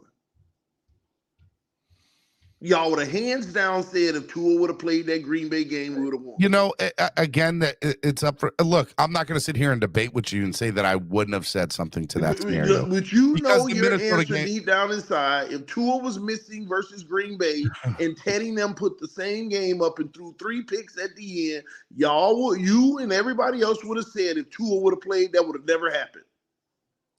I would have argued that scenario. Yes, I would have been. And you would have argued that in all 4 of his losses in a row. You would have. Nobody could. Let's get something straight, because I think there's 2 different arguments. Thank you. Nobody can see that. Nobody knows the future in that regard. But y'all, it's okay to know the future. And we're arguing, TD. We're arguing the what if game. No. I'm not arguing. I'm not arguing the what if. I'm calling out the hypocrisy that y'all will accept the what if it's positive, but you won't accept the what if it's negative. You just said we would have made the playoffs and already clinched had Tua played the whole season. That's you assuming the positive. I'm arguing you can't do that either. Okay, so if I make a statement of if Tua had been healthy the entire year, they would have had a better chance at making the playoffs than they would right now. Is that a fair statement? No, it's not, because he could have came out and Why? bummed. He could have came out and bummed it like the last 4 games. You're don't right. know. And let me ask you: Do you have an answer as to why Tua played like crap the last 4 or 5 weeks? Because he played real because he finally played real competition. Okay, so in your mind, Tua is just a bad quarterback altogether. No, Tua is a slightly above average quarterback that can take advantage of weak teams and weak defenses, but when the good teams and good defenses, or late in the season when it matters most, he's a sham. Okay, and do you think Tua should be the starting quarterback here next year?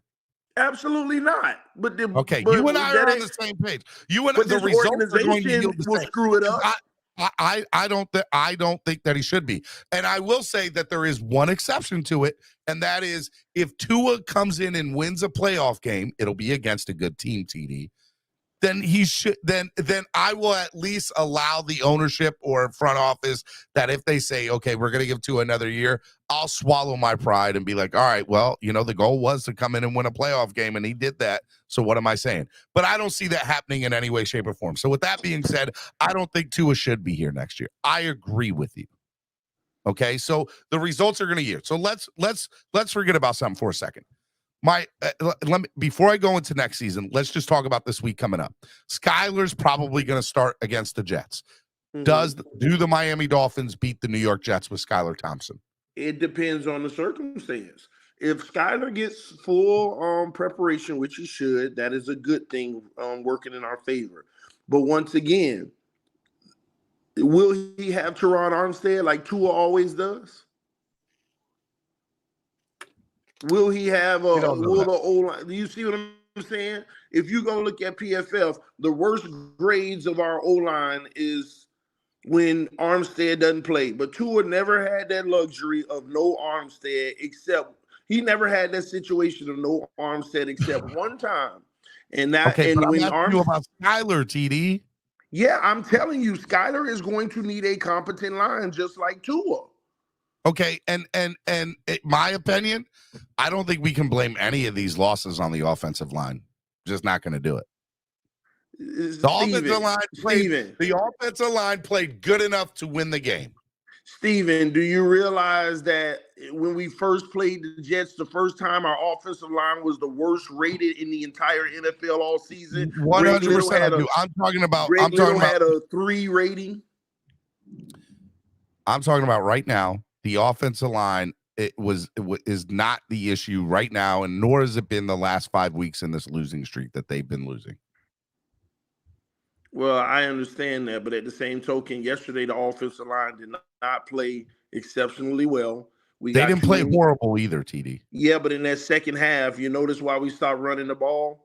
Because I don't. There's no reason that they should have. They had to, Steven. See, they made the same stupid freaking mistake that they made in Tennessee last year. They ran the ball decent at halftime, and at halftime they stopped running the ball. It's the same mistake they made in Tennessee last year. Y'all be having short memory.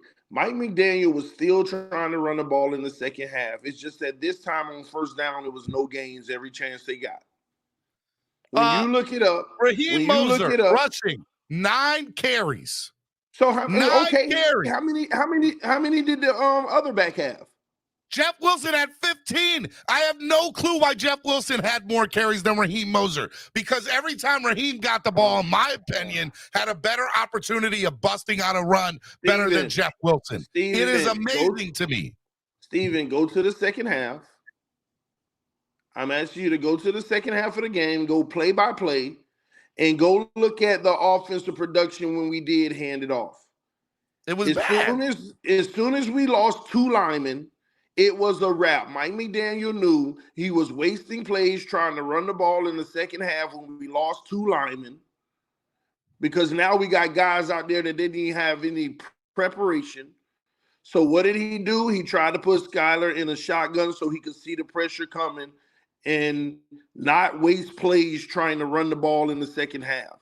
The offensive line was beyond depleted at that point.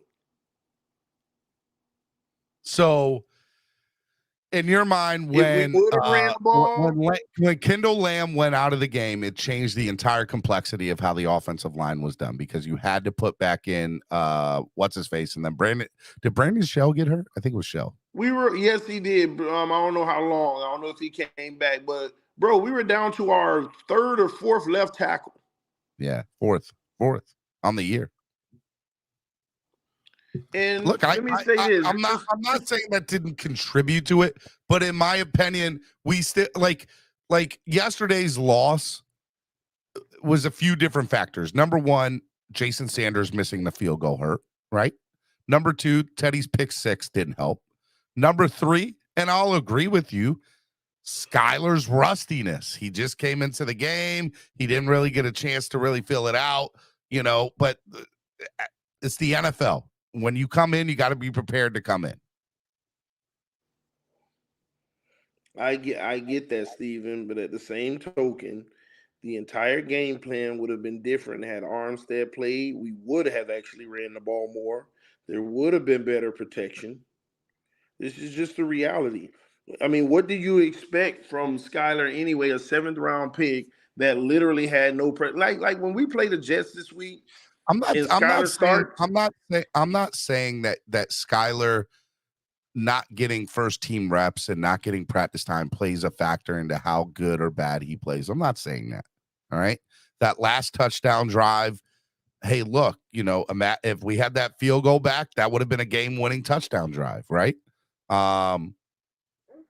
There's something to be said of that. But the reality is good teams find a way to win. And we are not a good football team. We have lost in a lot of different ways over the last 5 weeks. And now we expect, and I get your point that you want to expect miracles from Skylar Thompson, but you won't give that same energy to Tua when look, I think you have an argument, but the understanding to me is that I'm saying this as a whole. If Tua played the whole year, I think we would be in a better situation than we are now, just personal opinion. We can agree to disagree. I think that I don't have an answer for the last 5 weeks on why Tua's played as bad as he's had. And he's played bad the last 5 weeks. That's the problem. Okay. Now, with that being said, we get to play the Jets at home on Sunday.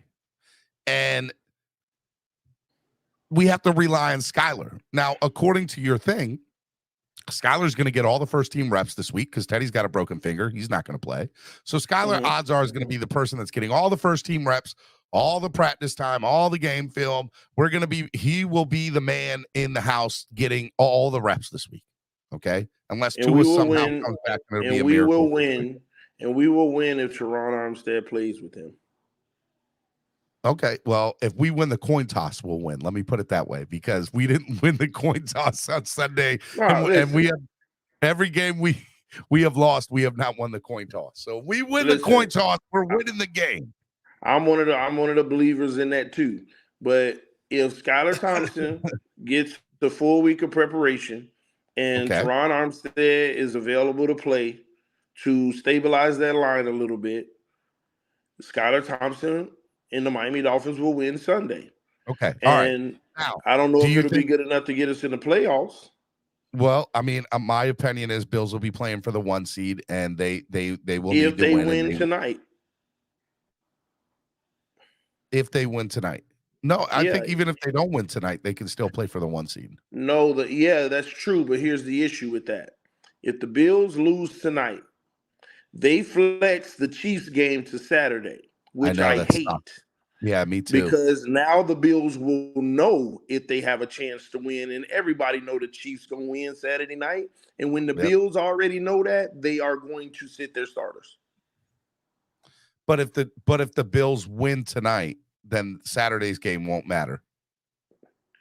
Even if the Bills win tonight, if the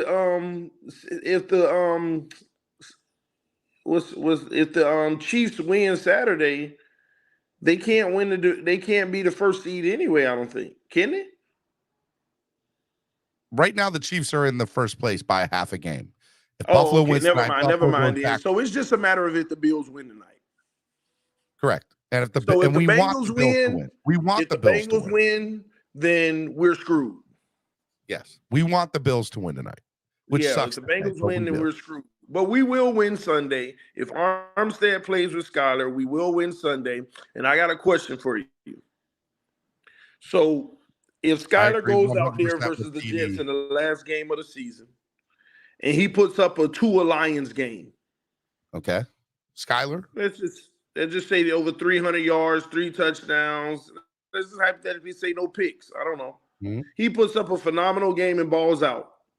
Mm-hmm. What's your opinion on Skyler then? He beat a bad football team.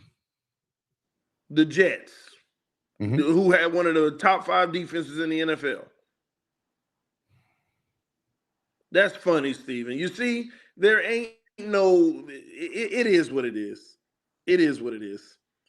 There ain't no – you're going to say that Skyler beat a bad football team. The Jets that actually has the number 5 defense in the league, and that's the only reason they were even had a chance to make the playoffs because of their defense all year. See, Tua can do it. Tua can do it against the bad teams.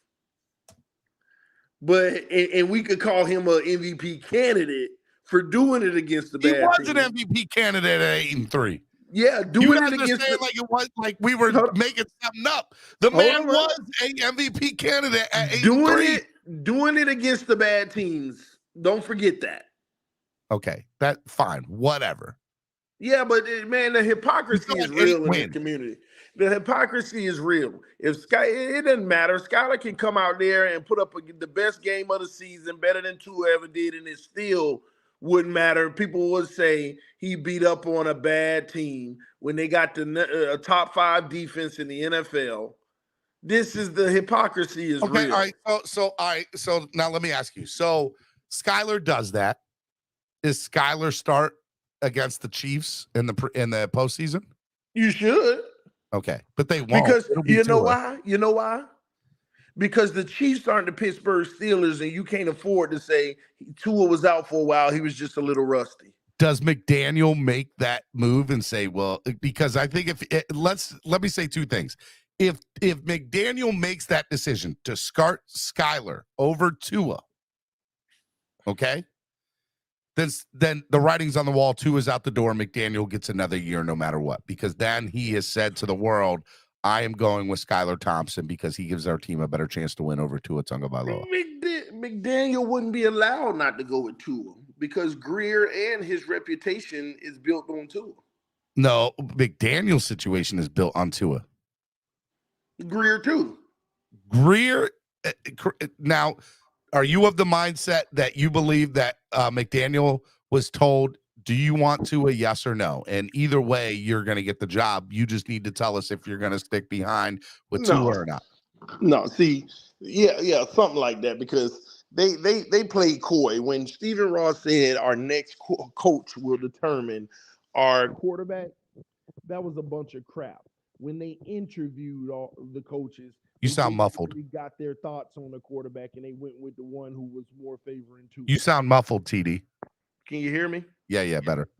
Yeah, it's a bunch of crap. When Stephen Ross said our next coach will determine our quarterback, that's because when you interviewed him, you got everybody's feel on the quarterback, and you went with the guy who was more leaning to Tua. Okay, I think I will concede to that notion. If you don't make the playoffs, is everything on the table? Cleaning house? Does Stephen Ross clean house of everybody? He's not going to clean house of everybody. First, the scapegoats will come. All right, and who would be the scapegoats this year? Boyer. Boyer's gone. And it's funny to me because that's not making a change, though. That ain't it ain't no different. People need to understand your defense ain't finna get better over the next few years. They're going to get worse. They're going to get worse. And scary. Because you got to move on from those corners one by one. Okay, and 9 times out of 10, whoever you bring in will not be as good as them. You're not wrong. So you're not wrong. It ain't going to get better. It's going to get worse. Anyway, you could bring a coordinator in. Is Boyer the only change? Boyer is the scapegoat to make it seem like they pointing the finger at an area because everybody want to say the defense, even though the defense has been depleted. They lost 6 people in the secondary. 6 people, Steven. To be quite honest with you, if anybody got an excuse, it should be Boyer, although his play calling has been horrible. But at the same token, from a personnel standpoint, I wouldn't blame anybody. You're dealing with what you got, and it is what it is. You can't just all of a sudden magically make a guy like Carlson and Kohu just be able to lock down these top receivers in the league. So that was just us selling pipe dreams. So Boyer will be the scapegoat. And then I don't have faith that this organization will move on from Tua, but if they do get it right, then you got 3 quarterbacks that's on their way to Miami, potential quarterbacks. Aaron Rodgers, Tom Brady, or Derek Carr? Not Aaron Rodgers. Colin Cowherd, he made a great point today. There's 3 quarterbacks that you don't have to. It's gonna be not Aaron Rodgers, but Tom Brady. He'll be free. You ain't got to trade him. I mean, the guy still, regardless of people thinking he having an off year, he made a touchdown throw yesterday that I've never seen Tua make. Listen, the man threw for 400 and something yesterday, 3 touchdowns, 0 interceptions. I was like, I'll take this Tom Brady next year, no doubt. He got 4, and you got to think about all the issues that team had around him. This man got 4,600 yards, almost at 5,000 on the season, and only 9 picks. And he throws the ball more than anybody in the league, and only got 9 picks. But anyway, Tom Brady, because he'll be free. You ain't got to trade any assets away or get rid of Christian Wilkins. Then you got Derek Carr, who, and Colin Cowherd made a good point. This offense is built to just distribute the ball. That's it. He made a good point that made me think to myself, you know what? We don't need Lamar. He changed my thought process this morning. I don't think we need Lamar, nor do I want Lamar. Well, Lamar will be dynamic and a playmaker, but this offense with McDaniel, if McDaniel makes it through the cuts, doesn't need a playmaker. We just need a distributor. And he's right. Tua is a distributor. The problem is he's not a reliable one. Derek Carr at least would play every week. Exactly. And Kirk Cousins will always be available. He has always been available every year with Minnesota. These are all distributors. So let me ask you, if the Dolphins, you say Kirk Cousins. So in your mind, it's Brady, Carr, and Cousins. Yeah, and my preference would be Brady, Carr, then Cousins. Yeah, I personally, I'm not mad at any of those 3. And I think if we had those 3, I think with this same team, I think it'd be fun as hell to watch. I think it would be a fun football team to watch. So somebody made a great point. I think it was on your show this morning. Maybe I'm wrong, but about the player who didn't want to waste their career playing with Tua. Tyreek. Well, no. Did somebody bring that up on your show this morning? I thought somebody posted that on the that they said Tyreek is wasting his career here with Tua. Well, that's but the player, but we're talking about the player who actually came out on the defense and said it last year. Byron Jones. Yeah. Somebody said that Byron might have been that player to say that they're wasting their career. You know, I had heard that once, but I brushed it off. But it was just very interesting now looking how things are going, how it really There's more to that story, right? There's got to be more to that story. Of course. Yeah. But I think it was no egg monogamy. Boy, don't let that. Noah Benogany is wasting his career in Miami because I know. I just thought that was he funny. better not said nothing like that. That man. I know. I just got to go on Twitter and put that to make him mad. Okay. All right. So, in your mind, they don't clean house. They're gonna make a quarterback change. Boyer will get the boot. Jason Sanders probably gets the boot, right? We bring in another kicker next year. Oh, you're gonna. Well, there's a lot of players gonna be gone. Yeah, I think a lot of players. So I mean, Watch this. Watch this. Boyer is gone. Jason Sanders is gone. Yep. All right. X ain't gone. Byron is gone. Byron's gone. Okay. After Byron, then you got Eric Rowe's gone. Eric Rowe. Okay. After Eric Rowe, for the first time, what's his name? Noah will be gone. Please and thank you. Yeah, I mean he's reached that year. You know, he'll be gone. Should have been gone this year. It's Giuseppe's gone, obviously. Yep. Who else? Is Agba gone? The contract won't allow us. Agba gets $17.5 million next year. That's crazy. And we got $22 million in dead cap. That's absolutely insane. And if we did move on, then we're taking a dead cap hit. We already gonna take one for Byron, but yeah. All right, let me ask you: should fans be excited? I want to go back to real quick, just this quarterback situation. If the Miami Dolphins go out and get one of those three quarterbacks that we just talked about, Brady, everything Carr, changes. Should we be as excited as we were this offseason about the future? Or at More least excited, because guess what?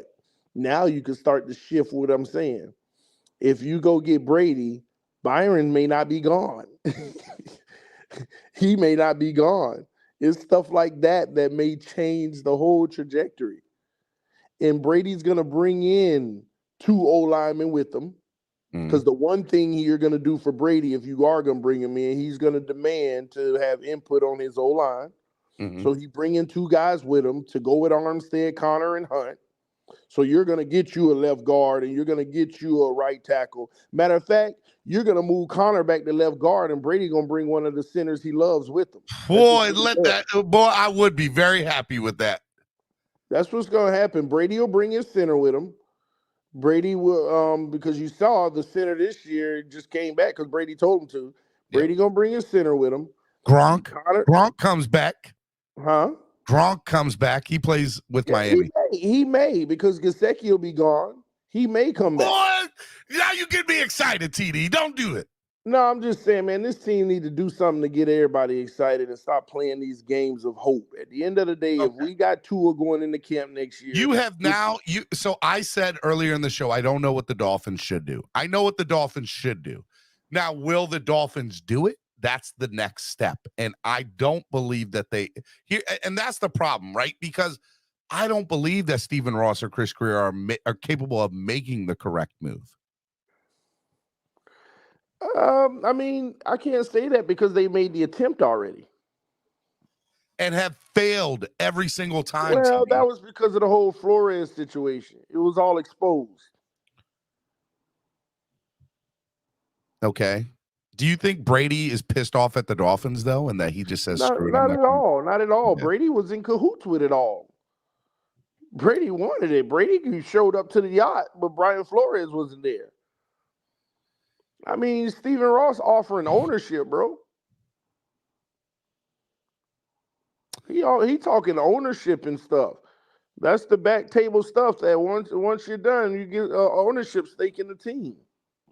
In your mind, so is there a world where Tua plays in a postseason game and beats, let's say, the Chiefs, and that changes, and if that were to happen, you think that's the worst thing for this franchise? Because unless we win it all.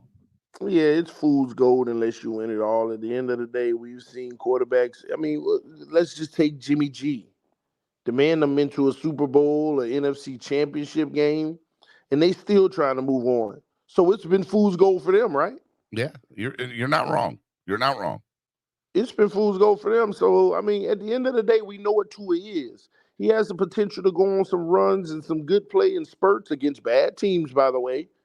And then in blown coverage. We've never seen receivers this open in the NFL. No. You're You right. don't, and this is what I've been preaching for years. You don't judge a quarterback when they got everything around them. You judge them when they don't. And people run this notion, yeah, but every quarterback needs stuff. Yeah, but if you look at every one of them when they don't, there are levels to this. Some look worse than others. And we know what Tua is without everything around him. But look at what Herbert had to go through this year, Steven. One of the defense has been poor. The O-line, the worst in the NFL. They have a 51 bus rating, which means they were ranked 32nd, which means they have the most injuries in the NFL. You know what I told didn't somebody play all yesterday, year. TD? I said if Justin Herbert had the Jets defense and the Miami Dolphins offensive line, they'd be the number 1 seed in the AFC. And look at what he's doing without everything. And there you go. That's how you judge quarterbacks. It's levels to this. Does he need everything? Of course he does. But he still can play at a high level without everything. That's how you judge quarterbacks. Stop judging them off of when you put everything around them. All you're doing is hiding their flaws. Because once them injuries pile up, the flaws become more and more unmasked. And everybody got to deal with injuries, bro. You cannot rely in this league on your team staying 100% healthy. You cannot go through every season hoping the whole team stay healthy, including the quarterback. Man, you're not wrong. You're not wrong, man. It's ridiculous, man. We're trying to literally. But I also said, TD, and I need to have this conversation played out. If the Dolphins lose on Sunday, or if they don't make the playoffs, then I gotta think there's at least a conversation that everybody is gone. That Ross brings in whoever's everybody. There's no scenario that plays out where you think everybody's gone and he hits the reset button with everybody. Well, Mike McDaniel and everybody, you mean? Yep. Now, everybody could be gone, but it doesn't mean a reset. So, give me you the scenario. You Harbaugh signs with the Dolphins. Okay. Of course, he gonna probably bring Fangio. And there's your coach. And then and then you go get no more middleman in this situation. Yep. And that's why Chris Greer didn't want him in the first place. That's why Chris Greer was kind of against it in the first place. But anyway, and then you go get Brady in that situation. You didn't just reset. You just replaced the muscle with real strong muscle. But if Brady comes in, Brady's going to be the quarterback, right? And exactly. But Greer would still be here, so that's not replacing everybody. You don't know that. Way, bro. So who comes in and who's the GM for Brady? Harbaugh. Because if Harbaugh coming to your team, he getting every full bit of say of what he want to do. Ain't no GM gonna tell him. I don't know if Harbaugh and Brady could. That would be a very interesting world. Well, I mean, why wouldn't Harbaugh? Why wouldn't that be? Harbaugh would be elated to come coach Brady. See, this is what would happen, though, Steven. This is what Dolphin fans need to realize if Brady did come to Miami. Now, if Brady came to Miami, you trade Tua for a third-round pick at best, probably 2 if a team desperate. Because you could probably maybe find them a home if they're not scared of the concussions. But you remember, you didn't give up any assets to get Brady. Remember that, right? Correct. You wouldn't have to trade anything to get Brady. Now you need to go take your next 2 to 3 years worth of assets. So say you take your next 3 years worth of assets. That's 2 first-round picks in 3 seconds, right? Mm-hmm. You package that up and you try to get in the first round. And you try to draft your franchise quarterback for the future to sit behind Brady. Say his name. Say his name. I can't. Say it. I can't because you don't know how far USC, you can get up in the draft. USC. Huh? Say his name. Heisman Trophy winner. Listen. I honestly think it ain't going to happen this year. If you bring Brady in, you wait till next year. That would be a dream. If I will tell you right now, TD Phins talk, I'm telling you right the F now. If the Dolphins go out and get Tom Brady, if the Dolphins go out and make, because I think if they go out and get Brady, they're automatically they would automatically be considered Super Bowl contenders next year, my opinion. Of course. Okay. If Brady comes to Miami, and by the way, I'll even say Brady or Rodgers. Okay. And Carr and Cousins, I think, are like just a tip below. Well, not Rodgers. See, the thing is, you want to avoid trading, so you're going to be looking at Carr and Brady as primary. That's true. I'll give you that. Okay, so let's say Brady to Miami. If that happens, man, I would love to see the veteran free agents that are willing to come here on very veteran minimum contracts. Byron will restructure his deal again, and you may be able to keep him, and he'll be happy about playing.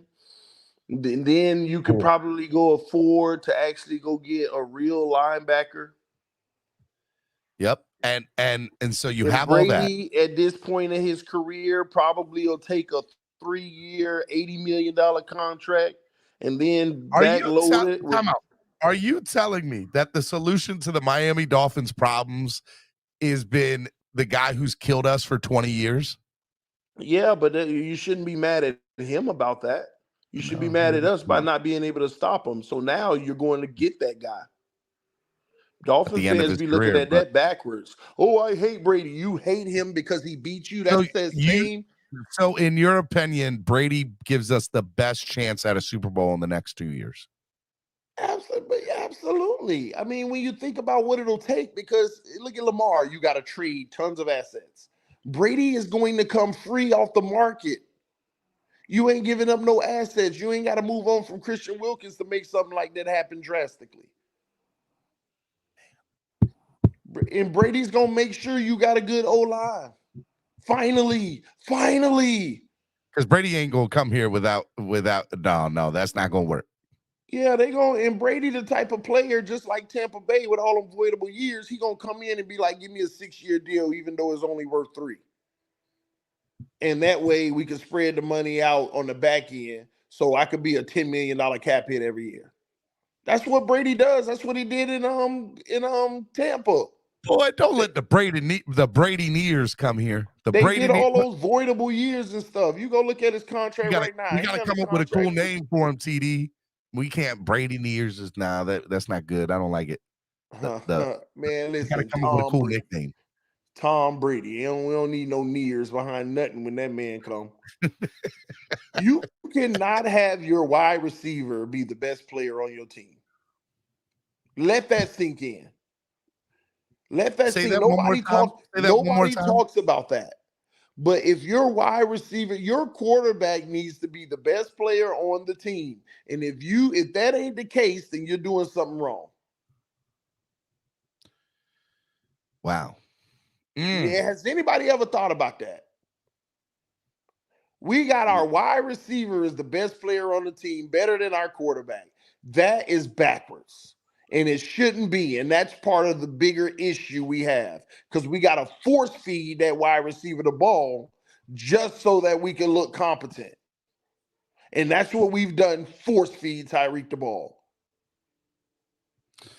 You know, the Miami Dolphins, I think, here's a couple of things about this conversation. Number one, it sucks that we're having this conversation on January 2nd. When there's still 1 week left in the play and we still have a playoff chance. It sucks that this is the conversation that makes me excited and not the opportunity to be like, oh my God, we have a chance for this year. We still got a chance to get in. It sucks that talking about Tom Brady and bringing Tom Brady to the Miami Dolphins is the one that's making me excited. I hate it that that's the case. But I also think that's where it's the definition of being a Dolphins fan. We have 1 week left of the season. We're in the playoff hunt, and I'm talking with TD Phins talking about getting Tom Brady to come to Miami because that gives us the best chance to be a Super Bowl contender. people will be like, "This is ridiculous. These guys are stupid." They are. for talking like They're this. saying it in the chat right now that it's stupid. I'm This not conversation is surprised. You stupid. know why, Steven? Because real Dolphin fans are scared to win. They're scared to do whatever it takes to win. And even if it doesn't happen and we can't get Brady, they're scared to even dream of being better. They want to go down the same road and try to make it work instead of dreaming for better. That's the typical Dolphin fan. They don't even want better. They say they do, but they want it with the same thing that doesn't work. We've never seen it, TD. They don't know what it is. We don't know what it is. Well, you'll never know what it is. The reason why you never know what it is because you always talking down on the opportunity. We talk down on every big opportunity we have. We should try to go get this person. Man, that'll be too much. Gosh, you cannot win with Dolphin fans. Everything that's better, they talk down on. They and by the way, Brady, and you're not saying Brady's the only solution. You just think he's the best solution that you can see from your vantage point right now. Yes, and what makes him the best solution, a big indicator, is you don't have to give up anything for him. You don't have to give up any assets. He will come with a team-friendly deal based off of how he structures the contract. I mean, he's going to get paid. And he'll bring in other free agents. He's going to bring in other free agents for the low. Think about what players will say just off of this alone. Tom Brady, Tyreek Hill, Jalen Waddle. TD, you're getting me excited. I can't talk. It's so exciting to just think about. I would love to see it. Man, but guess what? Dolphin fans would be like, this is all wishful thinking. Why can't you ever in your life wishfully think? And somebody just wrote, Brady is 45, Carr is 31. Why wouldn't you want Carr? And here's my answer to then how many yards Derek Carr put up this year? Look it up, Steven. What, how many yards Derek Carr's got this year? Yeah, because I could tell you now, Tom Brady had 4,600. Derek Carr, good sir, is at 3,500.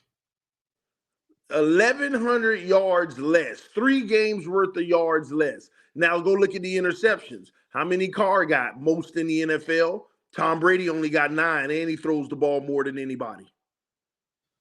So he's got 4,610 yards, Tom Brady. I already know all the stats. He got 9 interceptions. They both have 24 touchdowns. And he got 9 interceptions. And the thing about Brady touchdowns, he'll get you all the way down there and hand that ball off in an easy touchdown.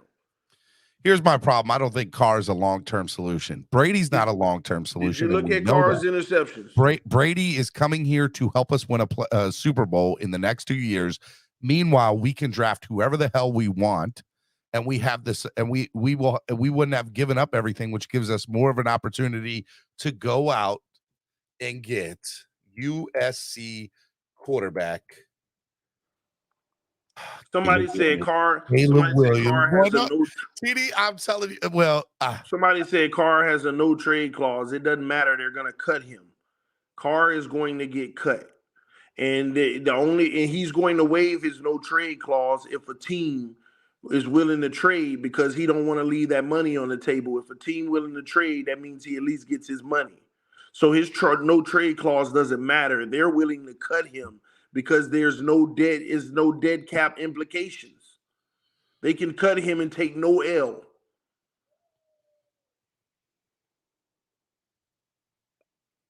It will be, oh my goodness. It'll be very interesting. It'll be so interesting. I don't know what to say, man. I don't know what to say other than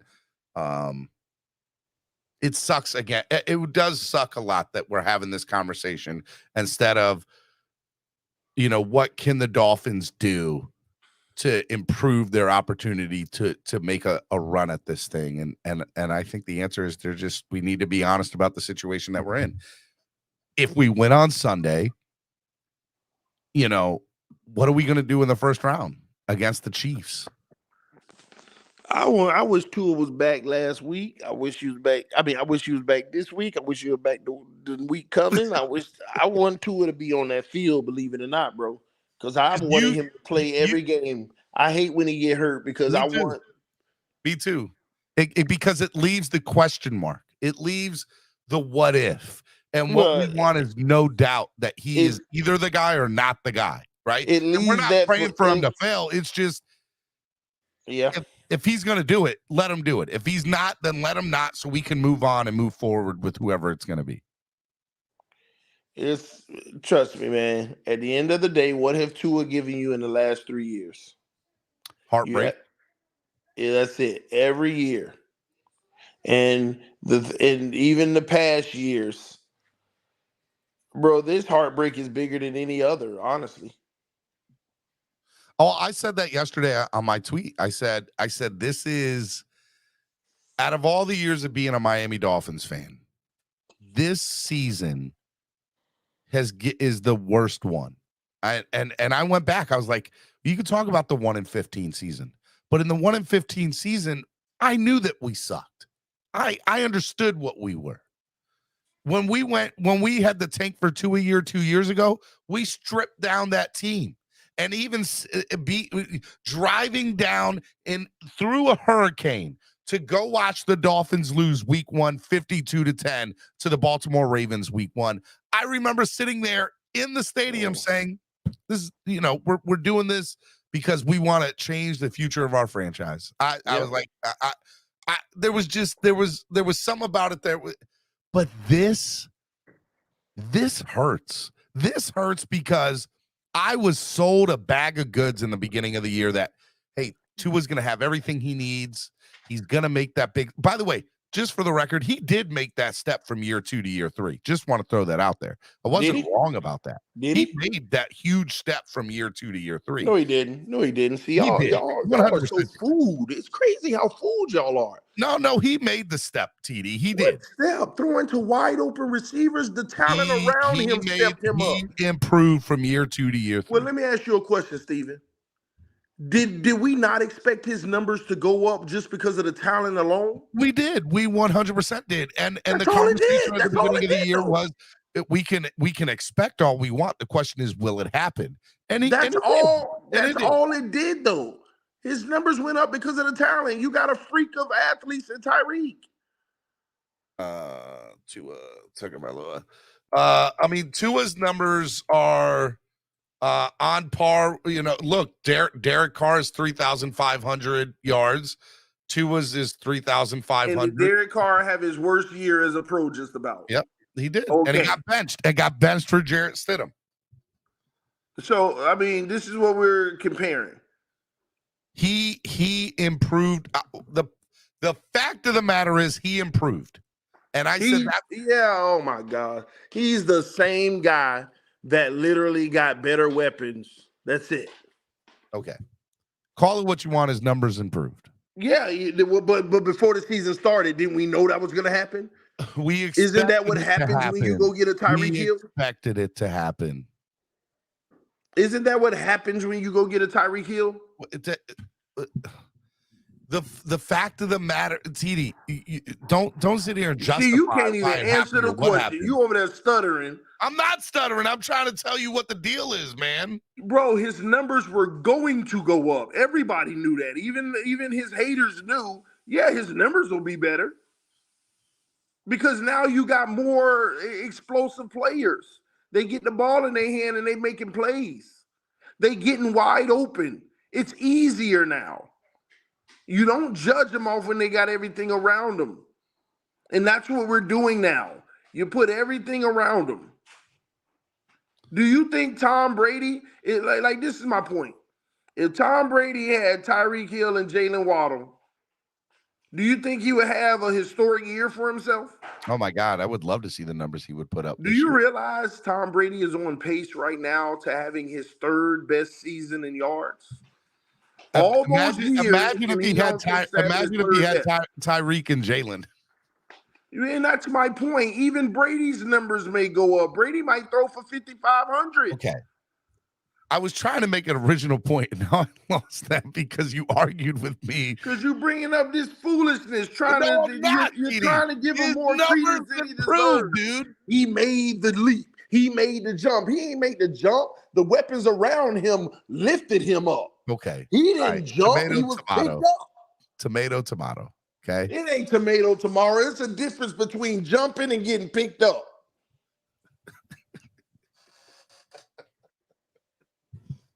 It is a difference between you elevating your game and guys pulling you up. Do you think all right, let me try to go back to my original point real quick. Because you interrupted my thought process, TD. How dare you? How dare you, good sir? All right. The Dolphins. Damn, I can't even remember what my original thought process was now. And he improved in it, and he improved in his injuries. He did He improve missed less time this year than all years. He made the jump with less injuries, but yet this year it feels more impactful. I think as a fan, I just wanted things to be better. And I was sold I was sold a bag of goods. I was sold a bag of goods at the beginning of the year that the Dolphins were going to be a Super Bowl contender, that there's no way they could make these moves and not be a contender, and that anybody could win with this team as long as they could distribute the ball well. And I was the guy in the line behind you at the register thinking to myself, this guy is paying twice as much as he needs to for that. Down the street, they sell it for half the price. But you know what? It's his business. That's his business. If you were a real friend, you wouldn't have let me pay for it. You would have been. Steven, ever since you said I'm not allowed on your channel anymore, that it all ended. It all ended when I said that. I never said that. So how did that happen? I know, man. Listen, man, y'all the ones been living in delusion all this time, and every time I come up here on this show, we argue and we disagree. In that very same week, you get a reason why. You listen. Just listen, Steven. Listen to me. I can't, because there is some side of me. There is some ounce of me. There's something inside of me that the Dolphins get into the playoffs this year that I'm going to be like, all right, we got a shot. We can still do this. We can do this, TD. The Dolphins can win. No. I get that, because I think, like, deep down inside, if real fans all have that in them, because even me, man, we still win the Super Bowl. I don't care. Yeah, that's what I'm saying. There is a side of me that feels like that if we get into the playoffs, because I'm like, I saw what we did against Buffalo. I know that we can beat good teams. Like, we can do What did we do versus Buffalo? What are you talking about? We beat Buffalo in week 3, and we went toe-to-toe with them in the last time we played them. In week 3, they had a depleted team. I'm not asking you to argue with me the facts of reality. I'm asking you to get up in the clouds and dream with me, TD. Dream with me. They had a bad game. They didn't even do anything special. Please just dream with me. Allow me the opportunity to have hope. Well, my hope is this. But see, my hope always comes back to the delusion. And this is the biggest fear of mine, because it'll be a trap. Skyler wins this game. Buffalo beats New England. We get in the playoffs. Tua's back. He beats the quote-unquote Chiefs, right? But he would have beat a good team, TD, if that happened. Hold on. Because we know miracles happen, okay? It's Tua time. It's Tua time. Here we go. Bro, hey, hold up. I'm going to be. Guess what, Steven?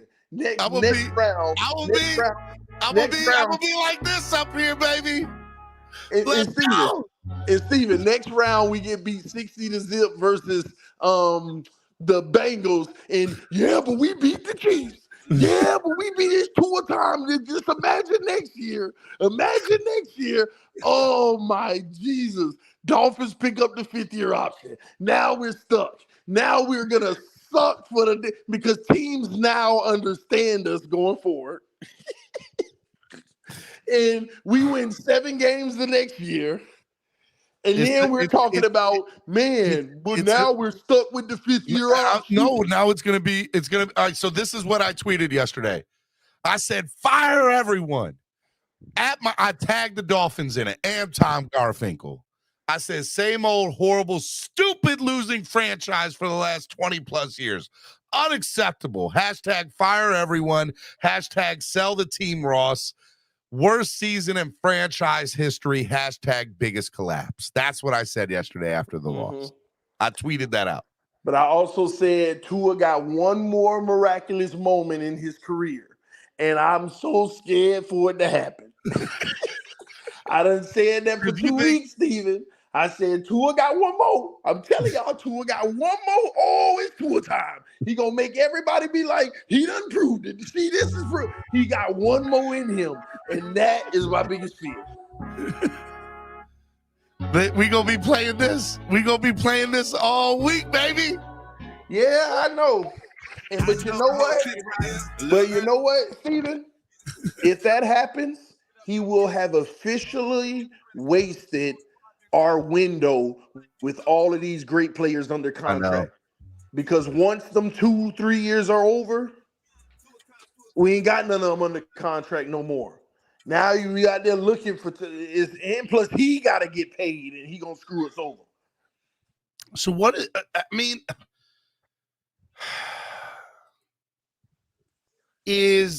are the Dolphins? Are the Dolphins that naive? Are they that is the front office that naive that they think that if 2-1, because here's the thing, right? Like, Steven, you just hold fired on, a coach on his behalf. PD, look, I don't think you're a hater. I think you're a very smart individual. I don't always agree with your philosophies, but I think when you're wrong. I think that you bring up very valid arguments, and I think that, to me, there are some times where I'm like, damn, that just makes too much sense. Why is that not something? Why is it that owners and GMs aren't choosing to make that decision that just makes so much sense? Pride, Steven. Pride. You want what you decided to work, and if it doesn't work, you want to hide it, cover it, because this game, you could be fired from the dream job of a lifetime. It's all pride. You want to point the finger at everybody except you in this league. That's what it's about when you come to the coaching all the way up into the front office. It's pride. Think about it. You just fired a coach on behalf of this crap. Yeah. It's pride. If you were wrong, you just screwed people's lives over just because you thought you were right. It's pride. It's that simple. They're going to do everything they can to try to make it work. And they've gone for broke, bro. They've done everything. Like, what more can you really have around Tua? There's nothing else. There's like the offensive line, I think, is good enough for him to win with it, right? The wide receivers definitely are. The run game is, you have the offensive coordinator and Mike McDaniel that definitely I don't know. I feel as though the Dolphins have everything they need to win now. So if they do have everything they need to win now, Steven, the problem, that's the whole point of the match. I mean, don't get me wrong, this team could be better, but you had to overpay certain people. You had to overpay Chubb. You had to overpay Armstead. You had to overpay Tyreek. But the Dolphins, that's always been their MO, bro. They've always had to overpay. It's only their MO. It's only their MO because they ain't got a franchise quarterback. It's only their listen. If Brady was here before we got Tyreek, you would not have had to pay Tyreek $30 million. Interesting. You could have got Tyreek for 25. Hey, I didn't know you were. Are you a celebrity friend? What? 5954 says, I love how Steven puts his real supporters on the back burner when his celebrity friends stop by. Boo this man. Celebrity friends? I didn't know you were a celebrity friend. Since when did you get that recognition? Celebrity friends, man. I'm sorry, Steven. You know, my celebrity is getting to a point that people call it saying you have celebrity friends. Well, you know what, I Steven? didn't know you were a celebrity, You bro. know If what, I had Steven? known, You know I what, would have Steven? done more. You know what, Steven? I am a very humble guy until I want to tell you you were wrong. But this is 2023. For the first time in my life, I am not going to be humble. I am going to say, yeah, I am your celebrity friend. You know why? Because in the Dolphins community, I just started to realize how Just say it. influential You I am. are him. Just say it. You are him. TD is him in the Dolphin community. And I didn't realize that until recently, Steven, because I now realize, like, I always say this as a joke that my haters can't stay away, but there was one guy on Twitter. I never knew he existed until yesterday. I saw one little post that he said, "Did you just hear this idiot TD try to say this about that person?" I said, "What is he talking about?" And I don't know. I made a mistake and clicked on his profile. And I went through his profile, and the last 30 tweets, all the way back from last year. Did you just hear this idiot TD say this about that? I can't believe this guy TD just said this about that. I can't stand this guy.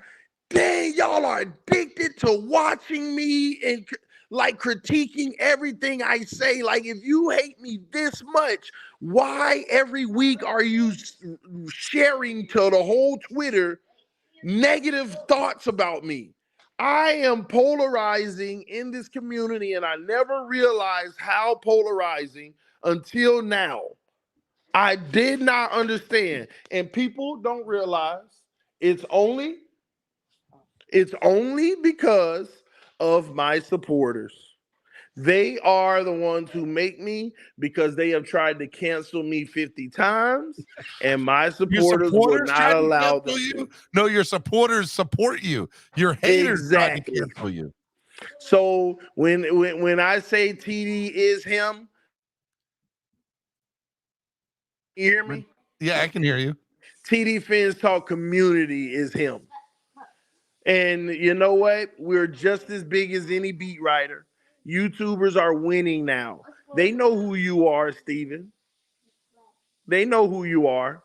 They know who I am. Yeah, everybody knows who you are. On They my know who on who, where, they know can you who tell them to Doug come? is. They Can know who I you tell am. them to watch my channel too? Damn. Well, you got to tell them that, man. You got to get out there and start fight with them every day. I But they can't know fight. who we are. Then I YouTubers wouldn't be are Mr. winning. Spread Kindness, Positivity, and Love. Right now, I'm a pissed off fan, which I think I have every right to be. But so there are some people like, where's the positivity? Some people are joking about it. Some people are dead serious, and I'm like, Yeah.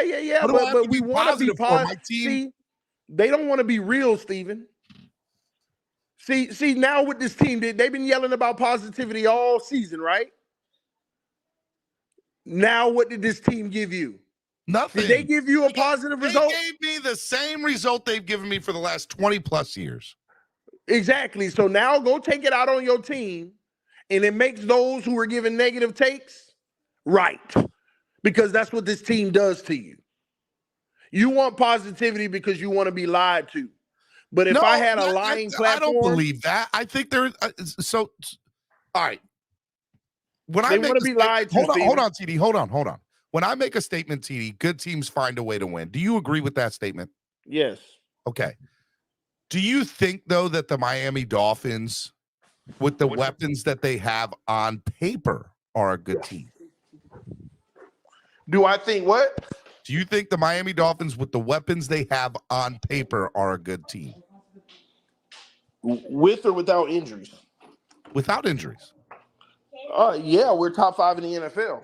Okay, so don't those two things contradict each other? So when I'm sitting here reading, looking at the offseason moves, looking at what, some of the things that we have accomplished this year, I have a right to be positive about it, because I know what the possibilities or the capabilities of this team are.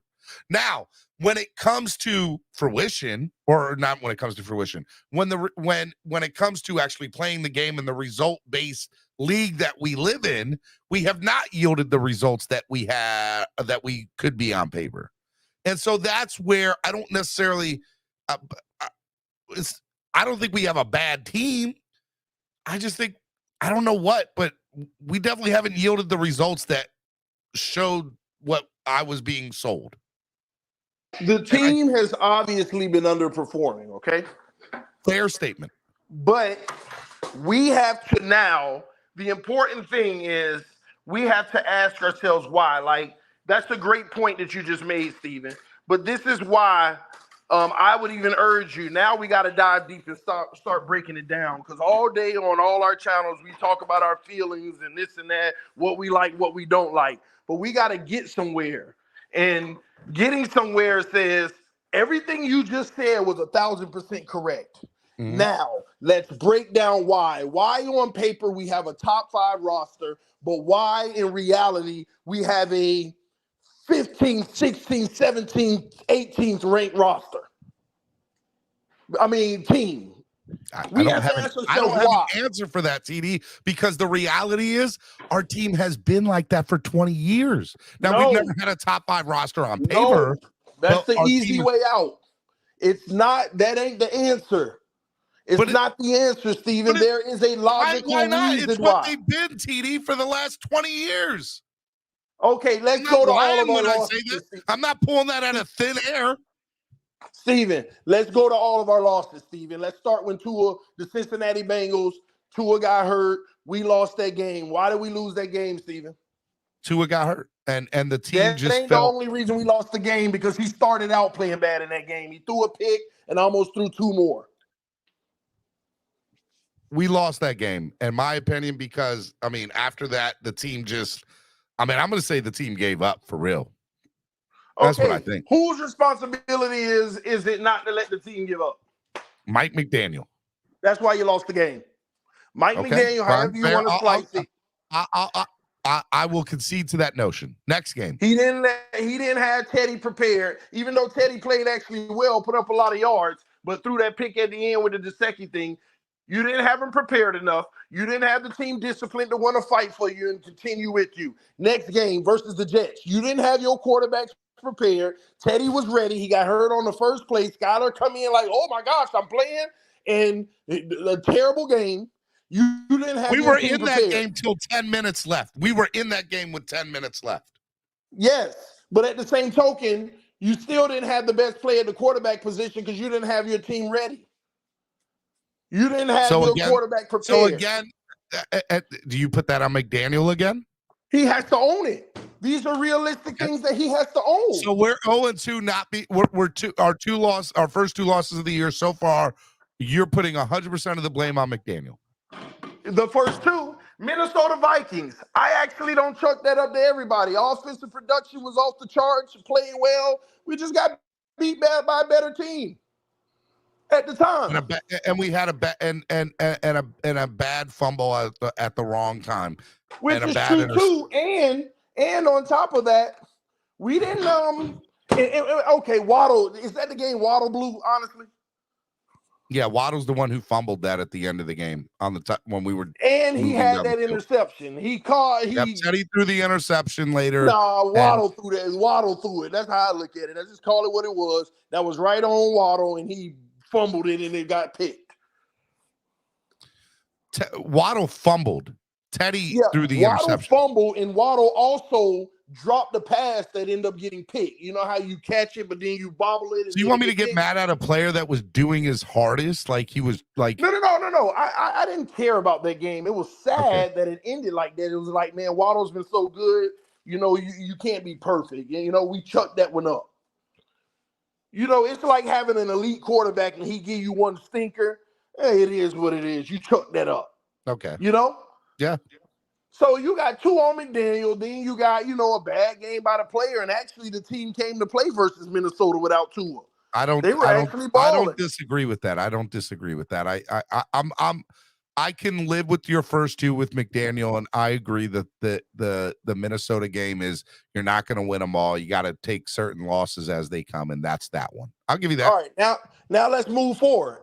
Okay. We're winning games. Okay, we're taking care of business. Everybody happy. Now let's go to the next loss. San Francisco 49ers. I think that's on Tua because the play calls were right. The play calls were good. It wasn't on McDaniel.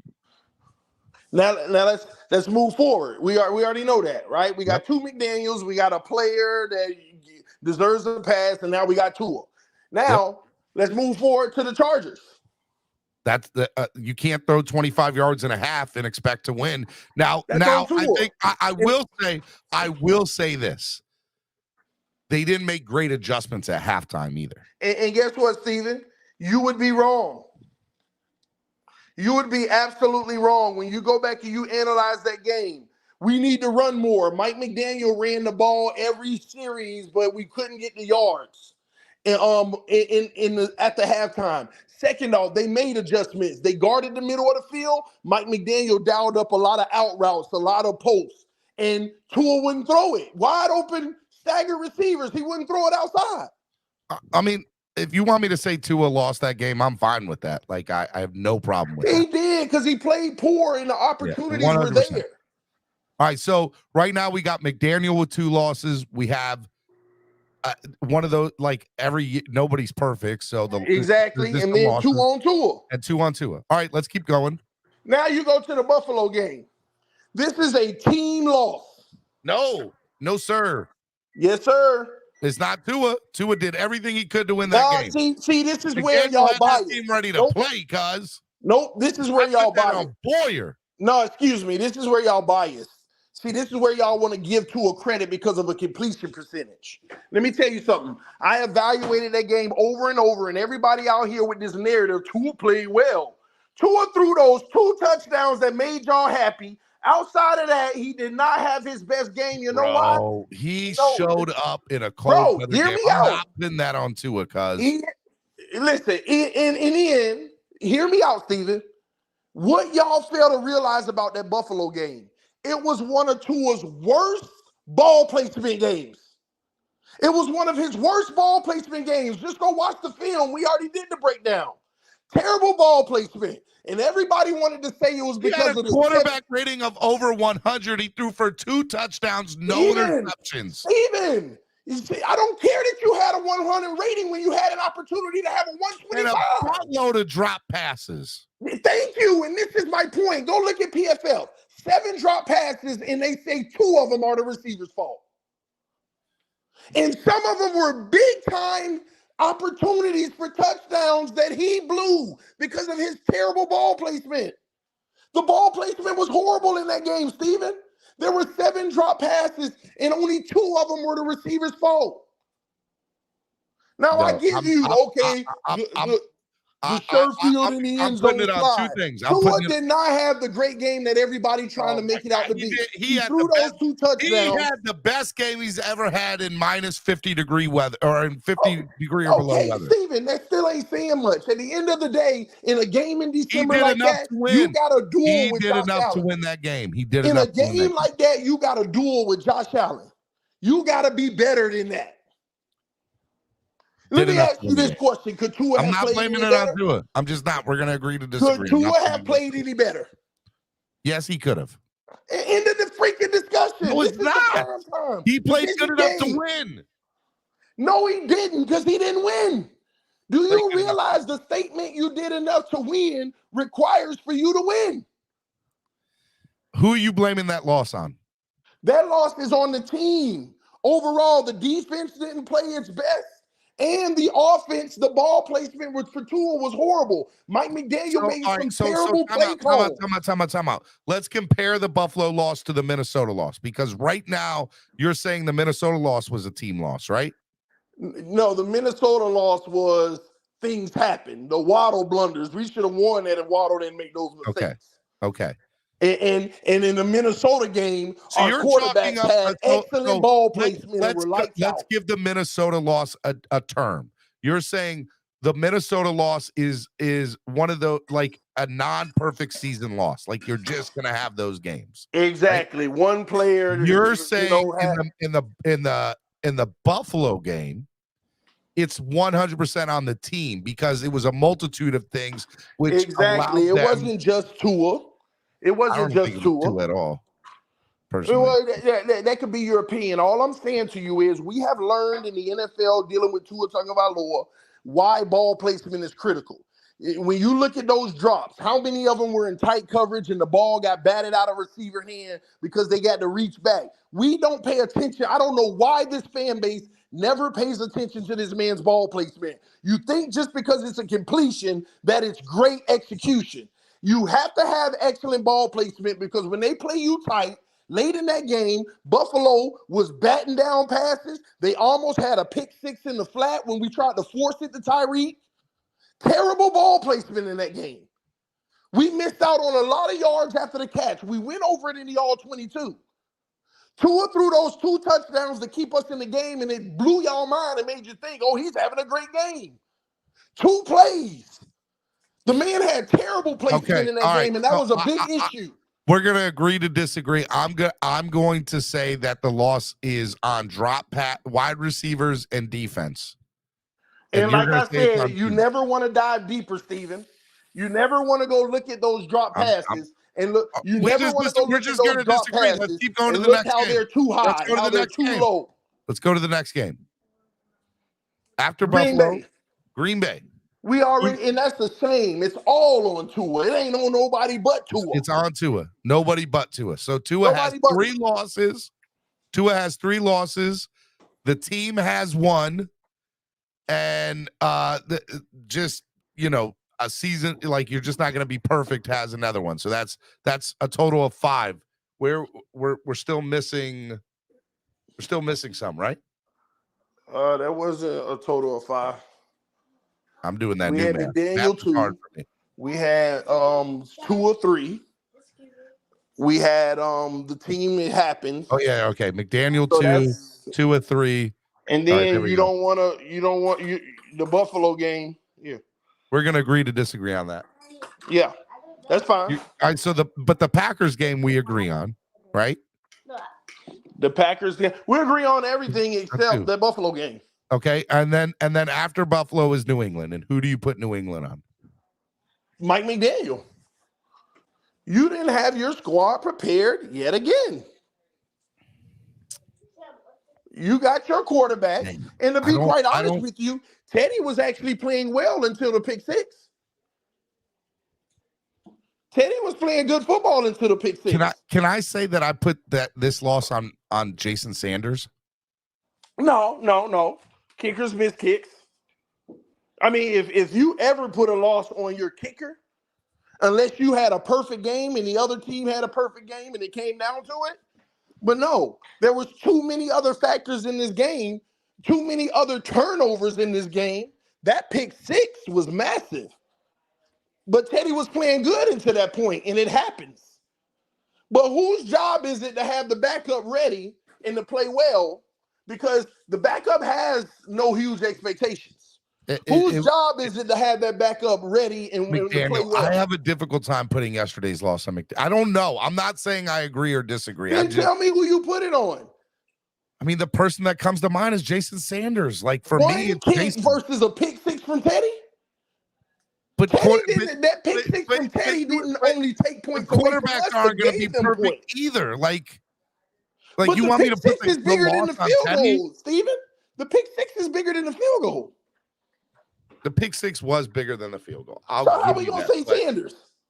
Because without that, it allowed like nobody's perfect, and so I have a difficult time putting the loss on.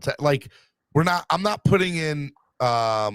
This is why when you can't find who you want to put it on, it ultimately goes to the coach. Let's not forget that we also had a lot of penalties that started to creep.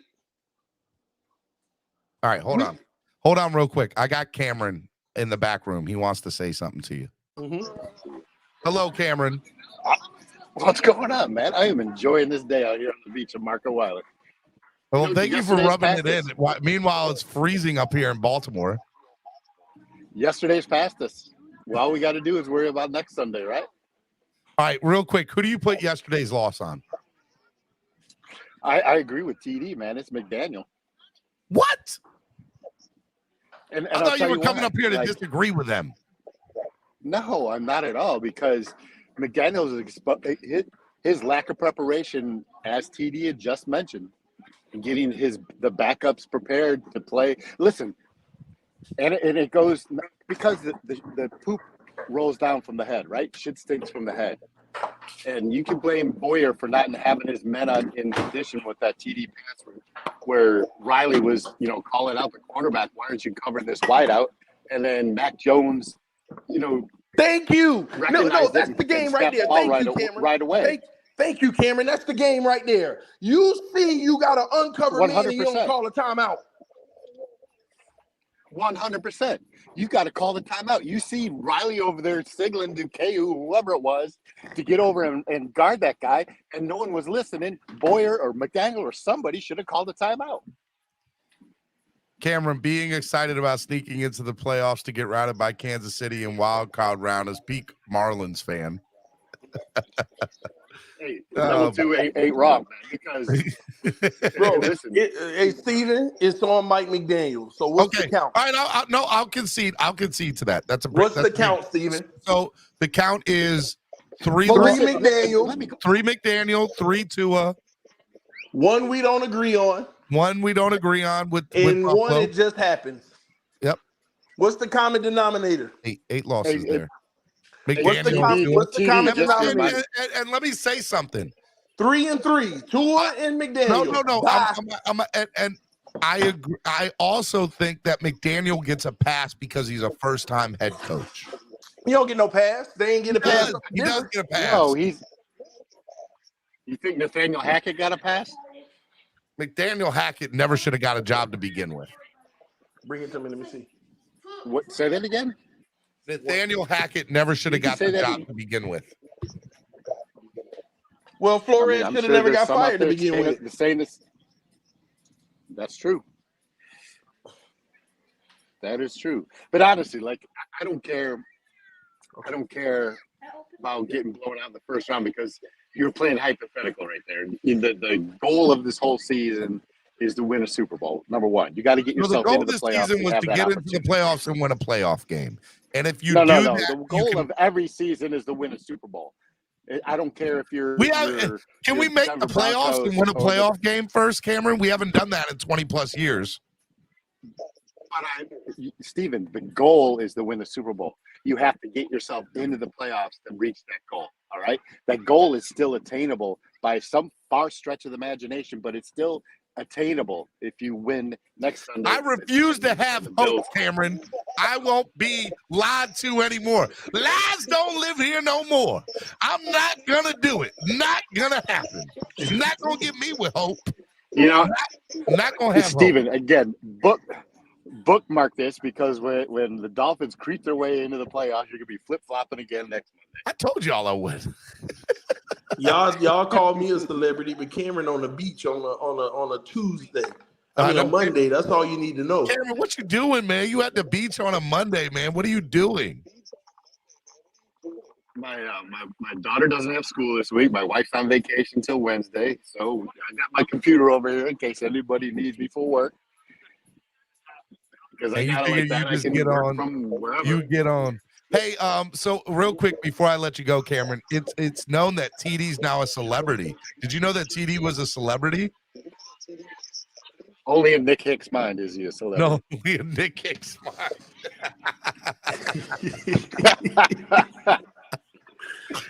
Oh my goodness! I'm done with Cameron. Cameron, man, have a good day, bro. I love you, brother. Hey, I love you guys. I'll see you on Thursday. Have a wonderful day, and I'll kick back a margarita for you both. All right, man. All right, one more person is back here and wants to say something to you, TD, and wants to debate with you real quick. My man, Alexander. What's up, Alexander? Good morning. Welcome to the show. Good morning. Good morning. All right. So I've been going back. I've been listening to you guys. Oh, Happy New Year to both of you guys. Happy New Year to you. And many blessings to you and your families, both of you guys. Alexander. As well. Yes. Before you say anything, can I say something to you?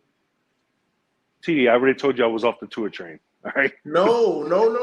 Hear me out. I want to commend you. Alexander he rode harder for Tua than anybody I knew as a real Dolphin fan, not a Tuaneer. He rode hard for Tua. But the moment the realization came, it takes the real ones to go off of real data and what they're seeing. And he changed his entire opinion. And he didn't make excuses about it. He said he still loves the kid as a kid, but as a football player, he kept it 1,000 because he gave me grief. He came after me every chance he got on Twitter. And then at the end of the day, I actually commend you and salute to you because most people want to die on the ship. And you just did the mature thing and said, I need to go on what's actually right. Salute to you, man. Thank you, TD. Thank you. And I'm still to this day off the tour train. I want a new quarterback this offseason. But I don't think it's going to happen. Hold up. Breaking news. Oh, go ahead. Barry Jackson just tweeted about a half hour ago. He said, one quarterback in touch with Miami over the last 72 hours was told the Dolphins are searching for a veteran with at least some experience to back up Skylar Thompson on Sunday. Barring a Tua protocol pleasant surprise, Bridgewater's not unlikely to play Sunday per NFL Network. McDaniel will speak later today. Yeah, because we don't have no quarterback. Wow. We have All no we have is quarterback. Skyler. We don't even have a backup now. Hey, let's go get our preseason hero from last year. I'm not gonna lie. I know y'all gonna think this is crazy, but I want Ryan Fitzpatrick to come out of retirement on Sunday just to back him up. Hey, at this point, Steven, I don't care. Crazy, but why not? Like, I feel like Fitzpatrick could play a game or two. Hey, he still looks like he could play, definitely. I feel like he could. That's just me. I don't know. I don't know who they're going to get. I don't know who's out there. TD, how do you feel about Ryan Fitzpatrick coming out of retirement? Oh, I would love it. But it is, man, they're just going to get somebody with a name. I don't know. Who out there can you get at this point? Josh Rosen. I don't know. Oh my God! Please don't let that happen. They said some. I'm gonna put you in the back, Alex. While you're waiting, just text me or in the private chat when you're ready. Let's see. NFL available free agents. No, look at this.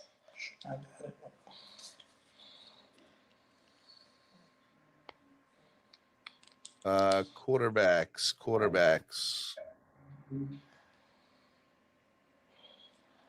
Dad, you can just put it in the garbage. There's nobody in the top. Like, can we put this in the garbage? There's nobody. There's nobody in the top 100 that's a quarterback. And the top available 100 free agents.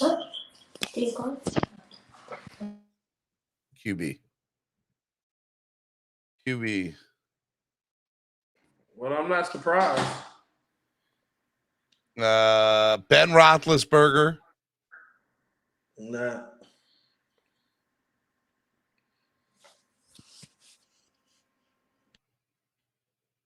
Now remember, if we make the playoffs, they're going to need to probably keep this. Let me tell you what's the problem. Let me tell you why the front office is really mad now. Cam Newton, Josh Johnson, Blake Bortles, Mike Glennon. Steven, people don't realize our injuries this year has screwed up our cap. Because every player that you got to sit or put on IR and bring another on 53, you actually have to sign them to a contract. Yep. And it's digging into our cap space. Our injuries this year, people don't realize we're actually a negative $2 million next year right now. And we got $6 million this year left that we want to try to carry over. This is going to hurt that. Well, can't you restructure contracts? You know, like Howard's and Nails? Yeah, bro, Maybe? we've restructured so many contracts already. That's true. That is true. That is very true. Barrett TD, you know, I Jackson was. just said the Dolphins have burned through all of their cap space and all their first round draft inventory to emerge with a fringe playoff team, only slightly better than what they had in the sense before the tank. Sad mix of bad luck with bad decisions. Do you agree with that, Barry Jackson? Take TD. Absolutely. But it's what I I've been do. saying for the last year. I do. I mean, this team is All no right, better than Alex, last I year. want you to go ahead and say your take real quick. Go ahead, man. So real quick. So the thing in TD is that on all 8 losses have come because of the offense. You know, the offense is, my opinion, at blame for the entire 8 losses. Okay, the 3 that we didn't have with Tua, and of course the last couple weeks, whatever. But the Buffalo game is got to be put on McDaniel and the receivers. Okay, the reason why I say that is because, you know, I understand your take. You know, that you think Tua didn't have a good game and left some points out there in the field, which I'm not going to argue with that with you about it, because I agree with you. But the couple passes that were nice, like for example, the Sherfield one in the end zone, it should have been caught, and the pass to Hill, which in my opinion, I don't think it was going to Hill. If you look at the film, I think it was going to go to Waddle in the back of the end zone, because Waddle was behind Hill in the end zone. You know, but the Minnesota Viking game is the offense. They could not move the ball to save their lives into the final couple minutes, into the fourth quarter. You know, and Bridgewater threw a pick right after the fumble on the next drive after the fumble by Waddle. But I mean, what is your opinion on? I want to hear your take on that. Go ahead, TD. You there, TD? Did you leave? Did you go away? My bad. I was having a little issue. You want to now say that at the very end? You want to hear my take on which one again? The Minnesota game, the Buffalo game, because I said that the Buffalo game, all 8 losses have been because of the offense. How can the Minnesota game? Well, the Minnesota game is on the offense only because of Waddle. Because those quarterbacks, Teddy Bridgewater and Skyler, lit it up. Yes, I agree with So you. Skyler it did was play on well the in that game. offense, but that again, that's the Minnesota game. It happens. What's the other game? The Buffalo game, because I said that. Which one? The Buffalo game, because I said that McDaniel and the receivers should be to have that blame, because McDaniel went away from the run game when we were just killing the Bills in the run game, and also the passes Sherfield that should have been caught, and also the inexcusable Braylon Sanders. I don't know what he was doing there. That was an easy touchdown, but Braylon Sanders decided to come back for the ball, which he didn't need to, and also the drop by Hill, which I think was supposed to go to Waddle, because Waddle was right behind Hill in the end zone. And if Hill would have let it go, it probably would have been dropped in for a touchdown right into the breadbasket of Waddle. But That's something I disagree with. I've seen every angle on that. That ball might have actually been picked, because by the time Tyreek hit it, it was perfectly on cue to Waddle, but it wasn't there yet. If Tyreek would have never touched it, it still had a little bit to travel, and the defender ended up where Waddle was at that time. That ball could have been batted down or picked. It was bad ball placement. Tua was supposed to place that outside to Waddle running towards the sideline. But anyway, that's neither here nor there. Listen, ladies and gentlemen, this is the frustrating thing for me. The game is not black and white like people make it out to be. It's not black and white. There are a lot of factors in these games. And this is why when Tua was doing well, everybody was like, oh, he's so high on PFF and this and that. Now go look at that Buffalo game and see what PFF rated him. And then you got to ask yourself why they rated him so low. Because PFF takes into account all the factors that nobody care about. They say, okay, if this ball was dropped, whose fault was it? You put it on McDaniel and the receivers. Of course, McDaniel has some blame, but the receivers were at fault for 2 drops. And not to mention, in that same game, Tua would take options that were not even the best options. Some of the better options were available right underneath. But we don't care because as long as it was complete, and if he checks down and he completes it and he misses the big play, it's okay because it was a completion. If he went for the big play and is incomplete and missed the one underneath, at least he was aggressive. No. Go look at these guys. Go look at this guy's rating. This guy was rated a 49 on PFF in that Buffalo game. Wow, And I knew exactly why he was. His ball placement was horrendous. A lot of them balls were not catchable.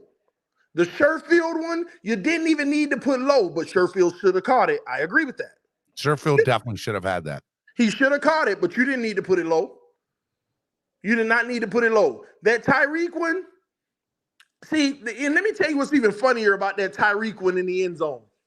You're right. It was supposed to go to Waddle. That's where he was going. But y'all killed Flores for having two receivers in the same area at one time. They murdered Flores for having two receivers in the same area at one time. Where's the outrage now? I got a customer, guys. Hold on 1 second. All right, Alex, I'm letting you go, brother. I love you, man. Have a good day, bro. All right, let me bring on somebody else real quick who wants to get in here with your Crypto. Good morning, Crypto. Hey, what's going on, Steven? What's going on, TD? Crypto, are you cheating on me with another show? Hey, I got dual screens, dual computers. I'm on everybody's show. Listen, I've heard that you're on the other person's show right now. Those other people, those people's show right now too. What are you doing, Crypto? You can't have both. I can multitask. That's what my air traffic control career come in. We have to multitask. We talk to a lot of different people at the same time on the same radio. But listen, hey. Check this out, Steven. I don't want to depress you. Everybody about to be thanking Noah Igbenogany right now. He's the reason why we have a pulse. I'll tell you why. If it wasn't for his interception at the end of that game, we lose that Steeler game. And guess what? We are officially eliminated from the playoffs as of today. So everybody about to be sending Noah Igbenogany right now a freaking Christmas gift. Because he is the only reason why the Dolphins have a pulse right now, because the Steelers will be up by one full game on us with nothing to play for next week because they will own the tiebreaker, even if they lose and we win. So that's funny? Number one. You know what's funny about that Crypto say that, Steven? What? Had he not made that pick and they would have won, guess who would have been to blame in that loss? Tua. Because he didn't have a good game. He did not have a good game. He was terrible. Yep. And this is what I'm talking about. Even some of the games we won, he wasn't his best. It's true. Right. So Noah would deserve 100% credit while we even alive right now. And another thing, Steven. Noah was snubbed from the Pro Bowl. Yeah, he made it just as much as picks as X. Heard it all. He made just as many picks as X. But here's another one that's got even more depressing. Let's say if we were to lose against the Jets next week and Cleveland win, guess what? We have the exact same record as the Cleveland Browns, and Deshaun Watson missed 11 games. Tell me, how do we end up with the same record as the Browns and their franchise quarterback missed 11 games and we have all this talent? How is that even possible? You're making me depressed. Stop it. We are sitting here fighting with the teams that we all were calling trash. We're right here with the Browns, the Steelers, the Jets, and the Patriots. Oh my gosh. And the Jaguars. We were calling them trash all season long. And we're finishing with the same record as them. Oh my God. I blame That's Steve. depressing. I blame and that's great. Yeah, it's your fault, Steven. And we beat Cleveland, and we're gonna still end up with the same record as them. Because we beat everybody with a trash record other than Baltimore and Buffalo when they were hurt. When they were hurt. And you see what Baltimore doing. They've been dropping them like flies. Right. They've just lost their fifth game with in the last 2 minutes of the fourth quarter. Every game they've lost came within the last 2 minutes of the fourth quarter. They have a graphic on Twitter right now where Baltimore had 10-plus point leads in the fourth quarter in 4 games this year. Straight blew them. And lost and blew them all. And we want to sit here and give Tua credit for this Baltimore miracle. They do this with everybody. And they just did it last night, TD. Everybody they blow the 4-quarter lead with. They blow 10-point lead last night. Yeah. I'm like, for anything, Harbaugh would be on the hot seat. 6 touchdowns. Oh, man, they had Kenny Pickett out there looking like a comparable quarterback last night. Yeah, he was looking like a gunsling. Matter of fact, crazy, TD, that touchdown he scrambled on and threw last night was the same touchdown, that interception that Noah got on him in the same part of the end zone on the left side. The same throw. Stephen D been lying to these people. I ain't been lying to nobody. You ain't about to put me like you out here calling out people on Twitter, TD. You ain't about to call me out. I ain't lying to nobody. Nobody. I ain't calling nobody out on Twitter. You say people. This dude's still out here lying. I ain't naming no names. Oh yeah, he is lying. Because I'm going through Twitter right now, and your feed just popped up for me. Yeah, oh lying. Hey man, these people and Cameron Wolf disappointed me. What did Cameron Wolf say? He's official to a non. He gonna write a tweet last night. This game shows us exactly how bad this team needs Tua. Do you know that we had better statistics in this game than week 1 versus the Patriots with Tua? Yeah, by far. We did better in this game with all our issues from an offensive standpoint than we did in week 1. We put up more points in this game than we did in week 1 because the defense actually scored. Right. I think we only put up, 13 points in week 1 on offense? Yeah, the defense actually scored. And when you look at their offense this time, their defense scored for their offense a lot and gave them great field position. We had more yards in the first game, passing, more touchdowns, all of that. The Dolphins game is showing the value of Tua Tagovailoa. They are the more talented team and are playing better than the Patriots, but quarterback plays holding them back, so they are down. Somebody has to step up. But yet we had worse quarterback play, less production from the quarterback position in week 1, and we won. You know why? Because the defense did their thing in week 1. The defense carried this team. It wasn't shows you how important Tua is. In week 1, Tua ain't do nothing. He had a low PFF grade of 55 in that game too. For anything, it showed us how dominant our defense could be. That's the only thing it showed you. It didn't show you nothing about the quarterback. Like you said, our quarterbacks had more production in this last game than we did in the first one. Man, Cameron Wolf ought to be ashamed of himself. Hey, listen, Steven, I got a roll, man. I'm going to hit you up later. I got to take care of some stuff before I do my own stream. Hey, thank you for coming on this morning, brother. You want to say anything final before you get out of here? Tell the people to donate. Tell the people to hit the like button, all that stuff. Man, they know, man. Always show love and support to the channel that you watch. And above all, man, keep your head up, Phins fans. We going to be all right. We still could win the Super Bowl. Don't forget that. We still can win the Super Bowl, TD. Tell them. Oh man, Crypto final thought of the day for you, man. Yeah, man, I'm telling you, I was pretty much checked out after last week, after that Christmas cold in our stocking game. I was mathematically, I guess we got an 8% chance of going to the Super Bowl if we make the playoffs. Yeah. But I don't know, man. Steven, it's been a depressing year, man. We already starting out the brand new year with losing. That's a bad custom to have. We ended last year with losing, and we're starting out this year with losing. You're telling me. What's new for the Dolphins? Nothing, not a thing, except same old, same old. Right. All right. Crypto, go have fun. I love you, brother. Be good. Yep. All right, man. You be good, man. I will. All right, Miami Sports Music's #1 Miami fan morning show, Clock Blockers, right here on the Miami Sports Music Podcast Network. I want to state for the record, okay, that it is Therapy Monday, and I did not allow any non-Dolphins fans on the panel. There's some in the back room right now, and I'm sorry, guys. I just can't do it today. I can't bring you guys on today. I can't do it. I love you guys, but I can't do it today. This is for Dolphins fans only. And if you're not a Dolphins fan, you don't need therapy. And we need lots of it. Lots of it. Lots of therapy. It's bad. It's bad. You're killing me, Ryan. All right, fine. Ryan, I'll let you come on. You're not a you're not anything but a Dolphins fan. You're my final thought of the day. And I talked to you for an hour on the phone last night. Why do you want to talk to me again? I don't. I just I couldn't get to my headset fast enough to disagree with TD and the crypto there. Well, I just had to voice something that you didn't voice to them. What is that?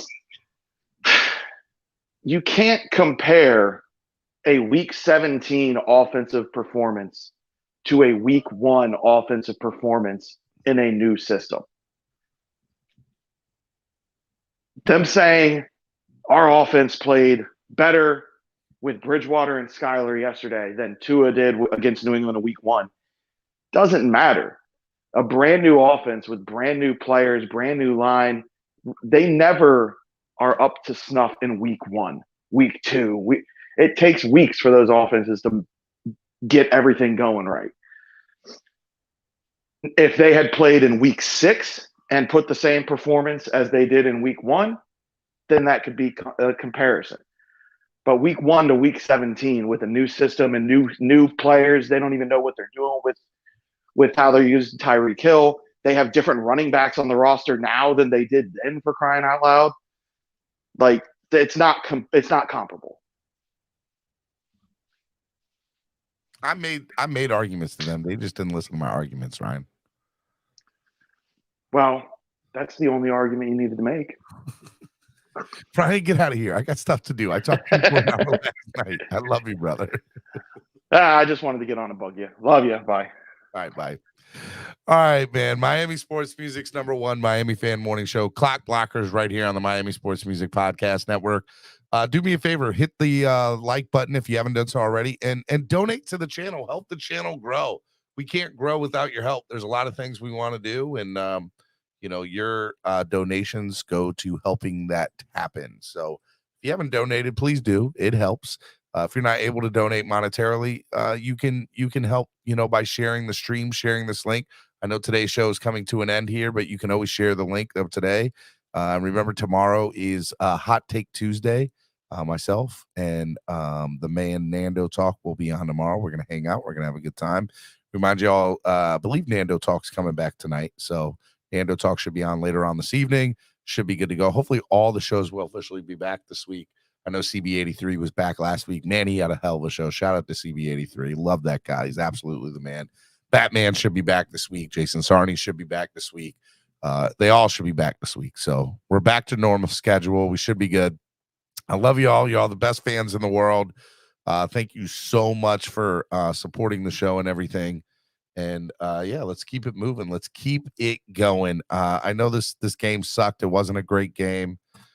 But hey, look, we're still in it. We still got a shot.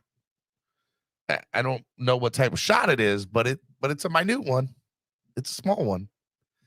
We're gonna see what happens. So Miami Sports Music's #1 Miami fan morning show, Clock Blockers, right here on the Miami Sports Music Podcast Network. I'm gonna play 2 at a time because I want to remember the good times. I want to remember us winning games. We'll see y'all. Peace. We'll see y'all tomorrow. Donate. Go to get in the winter column. Whole squad been trained to go. Phins for life, we throw the foe. Singing this just to welcome bro. To a time. Time to grind, time to shine. To a time. To a time. Time to grind, time to shine. To a time. My intuition told me this. To trust the coach, he holds.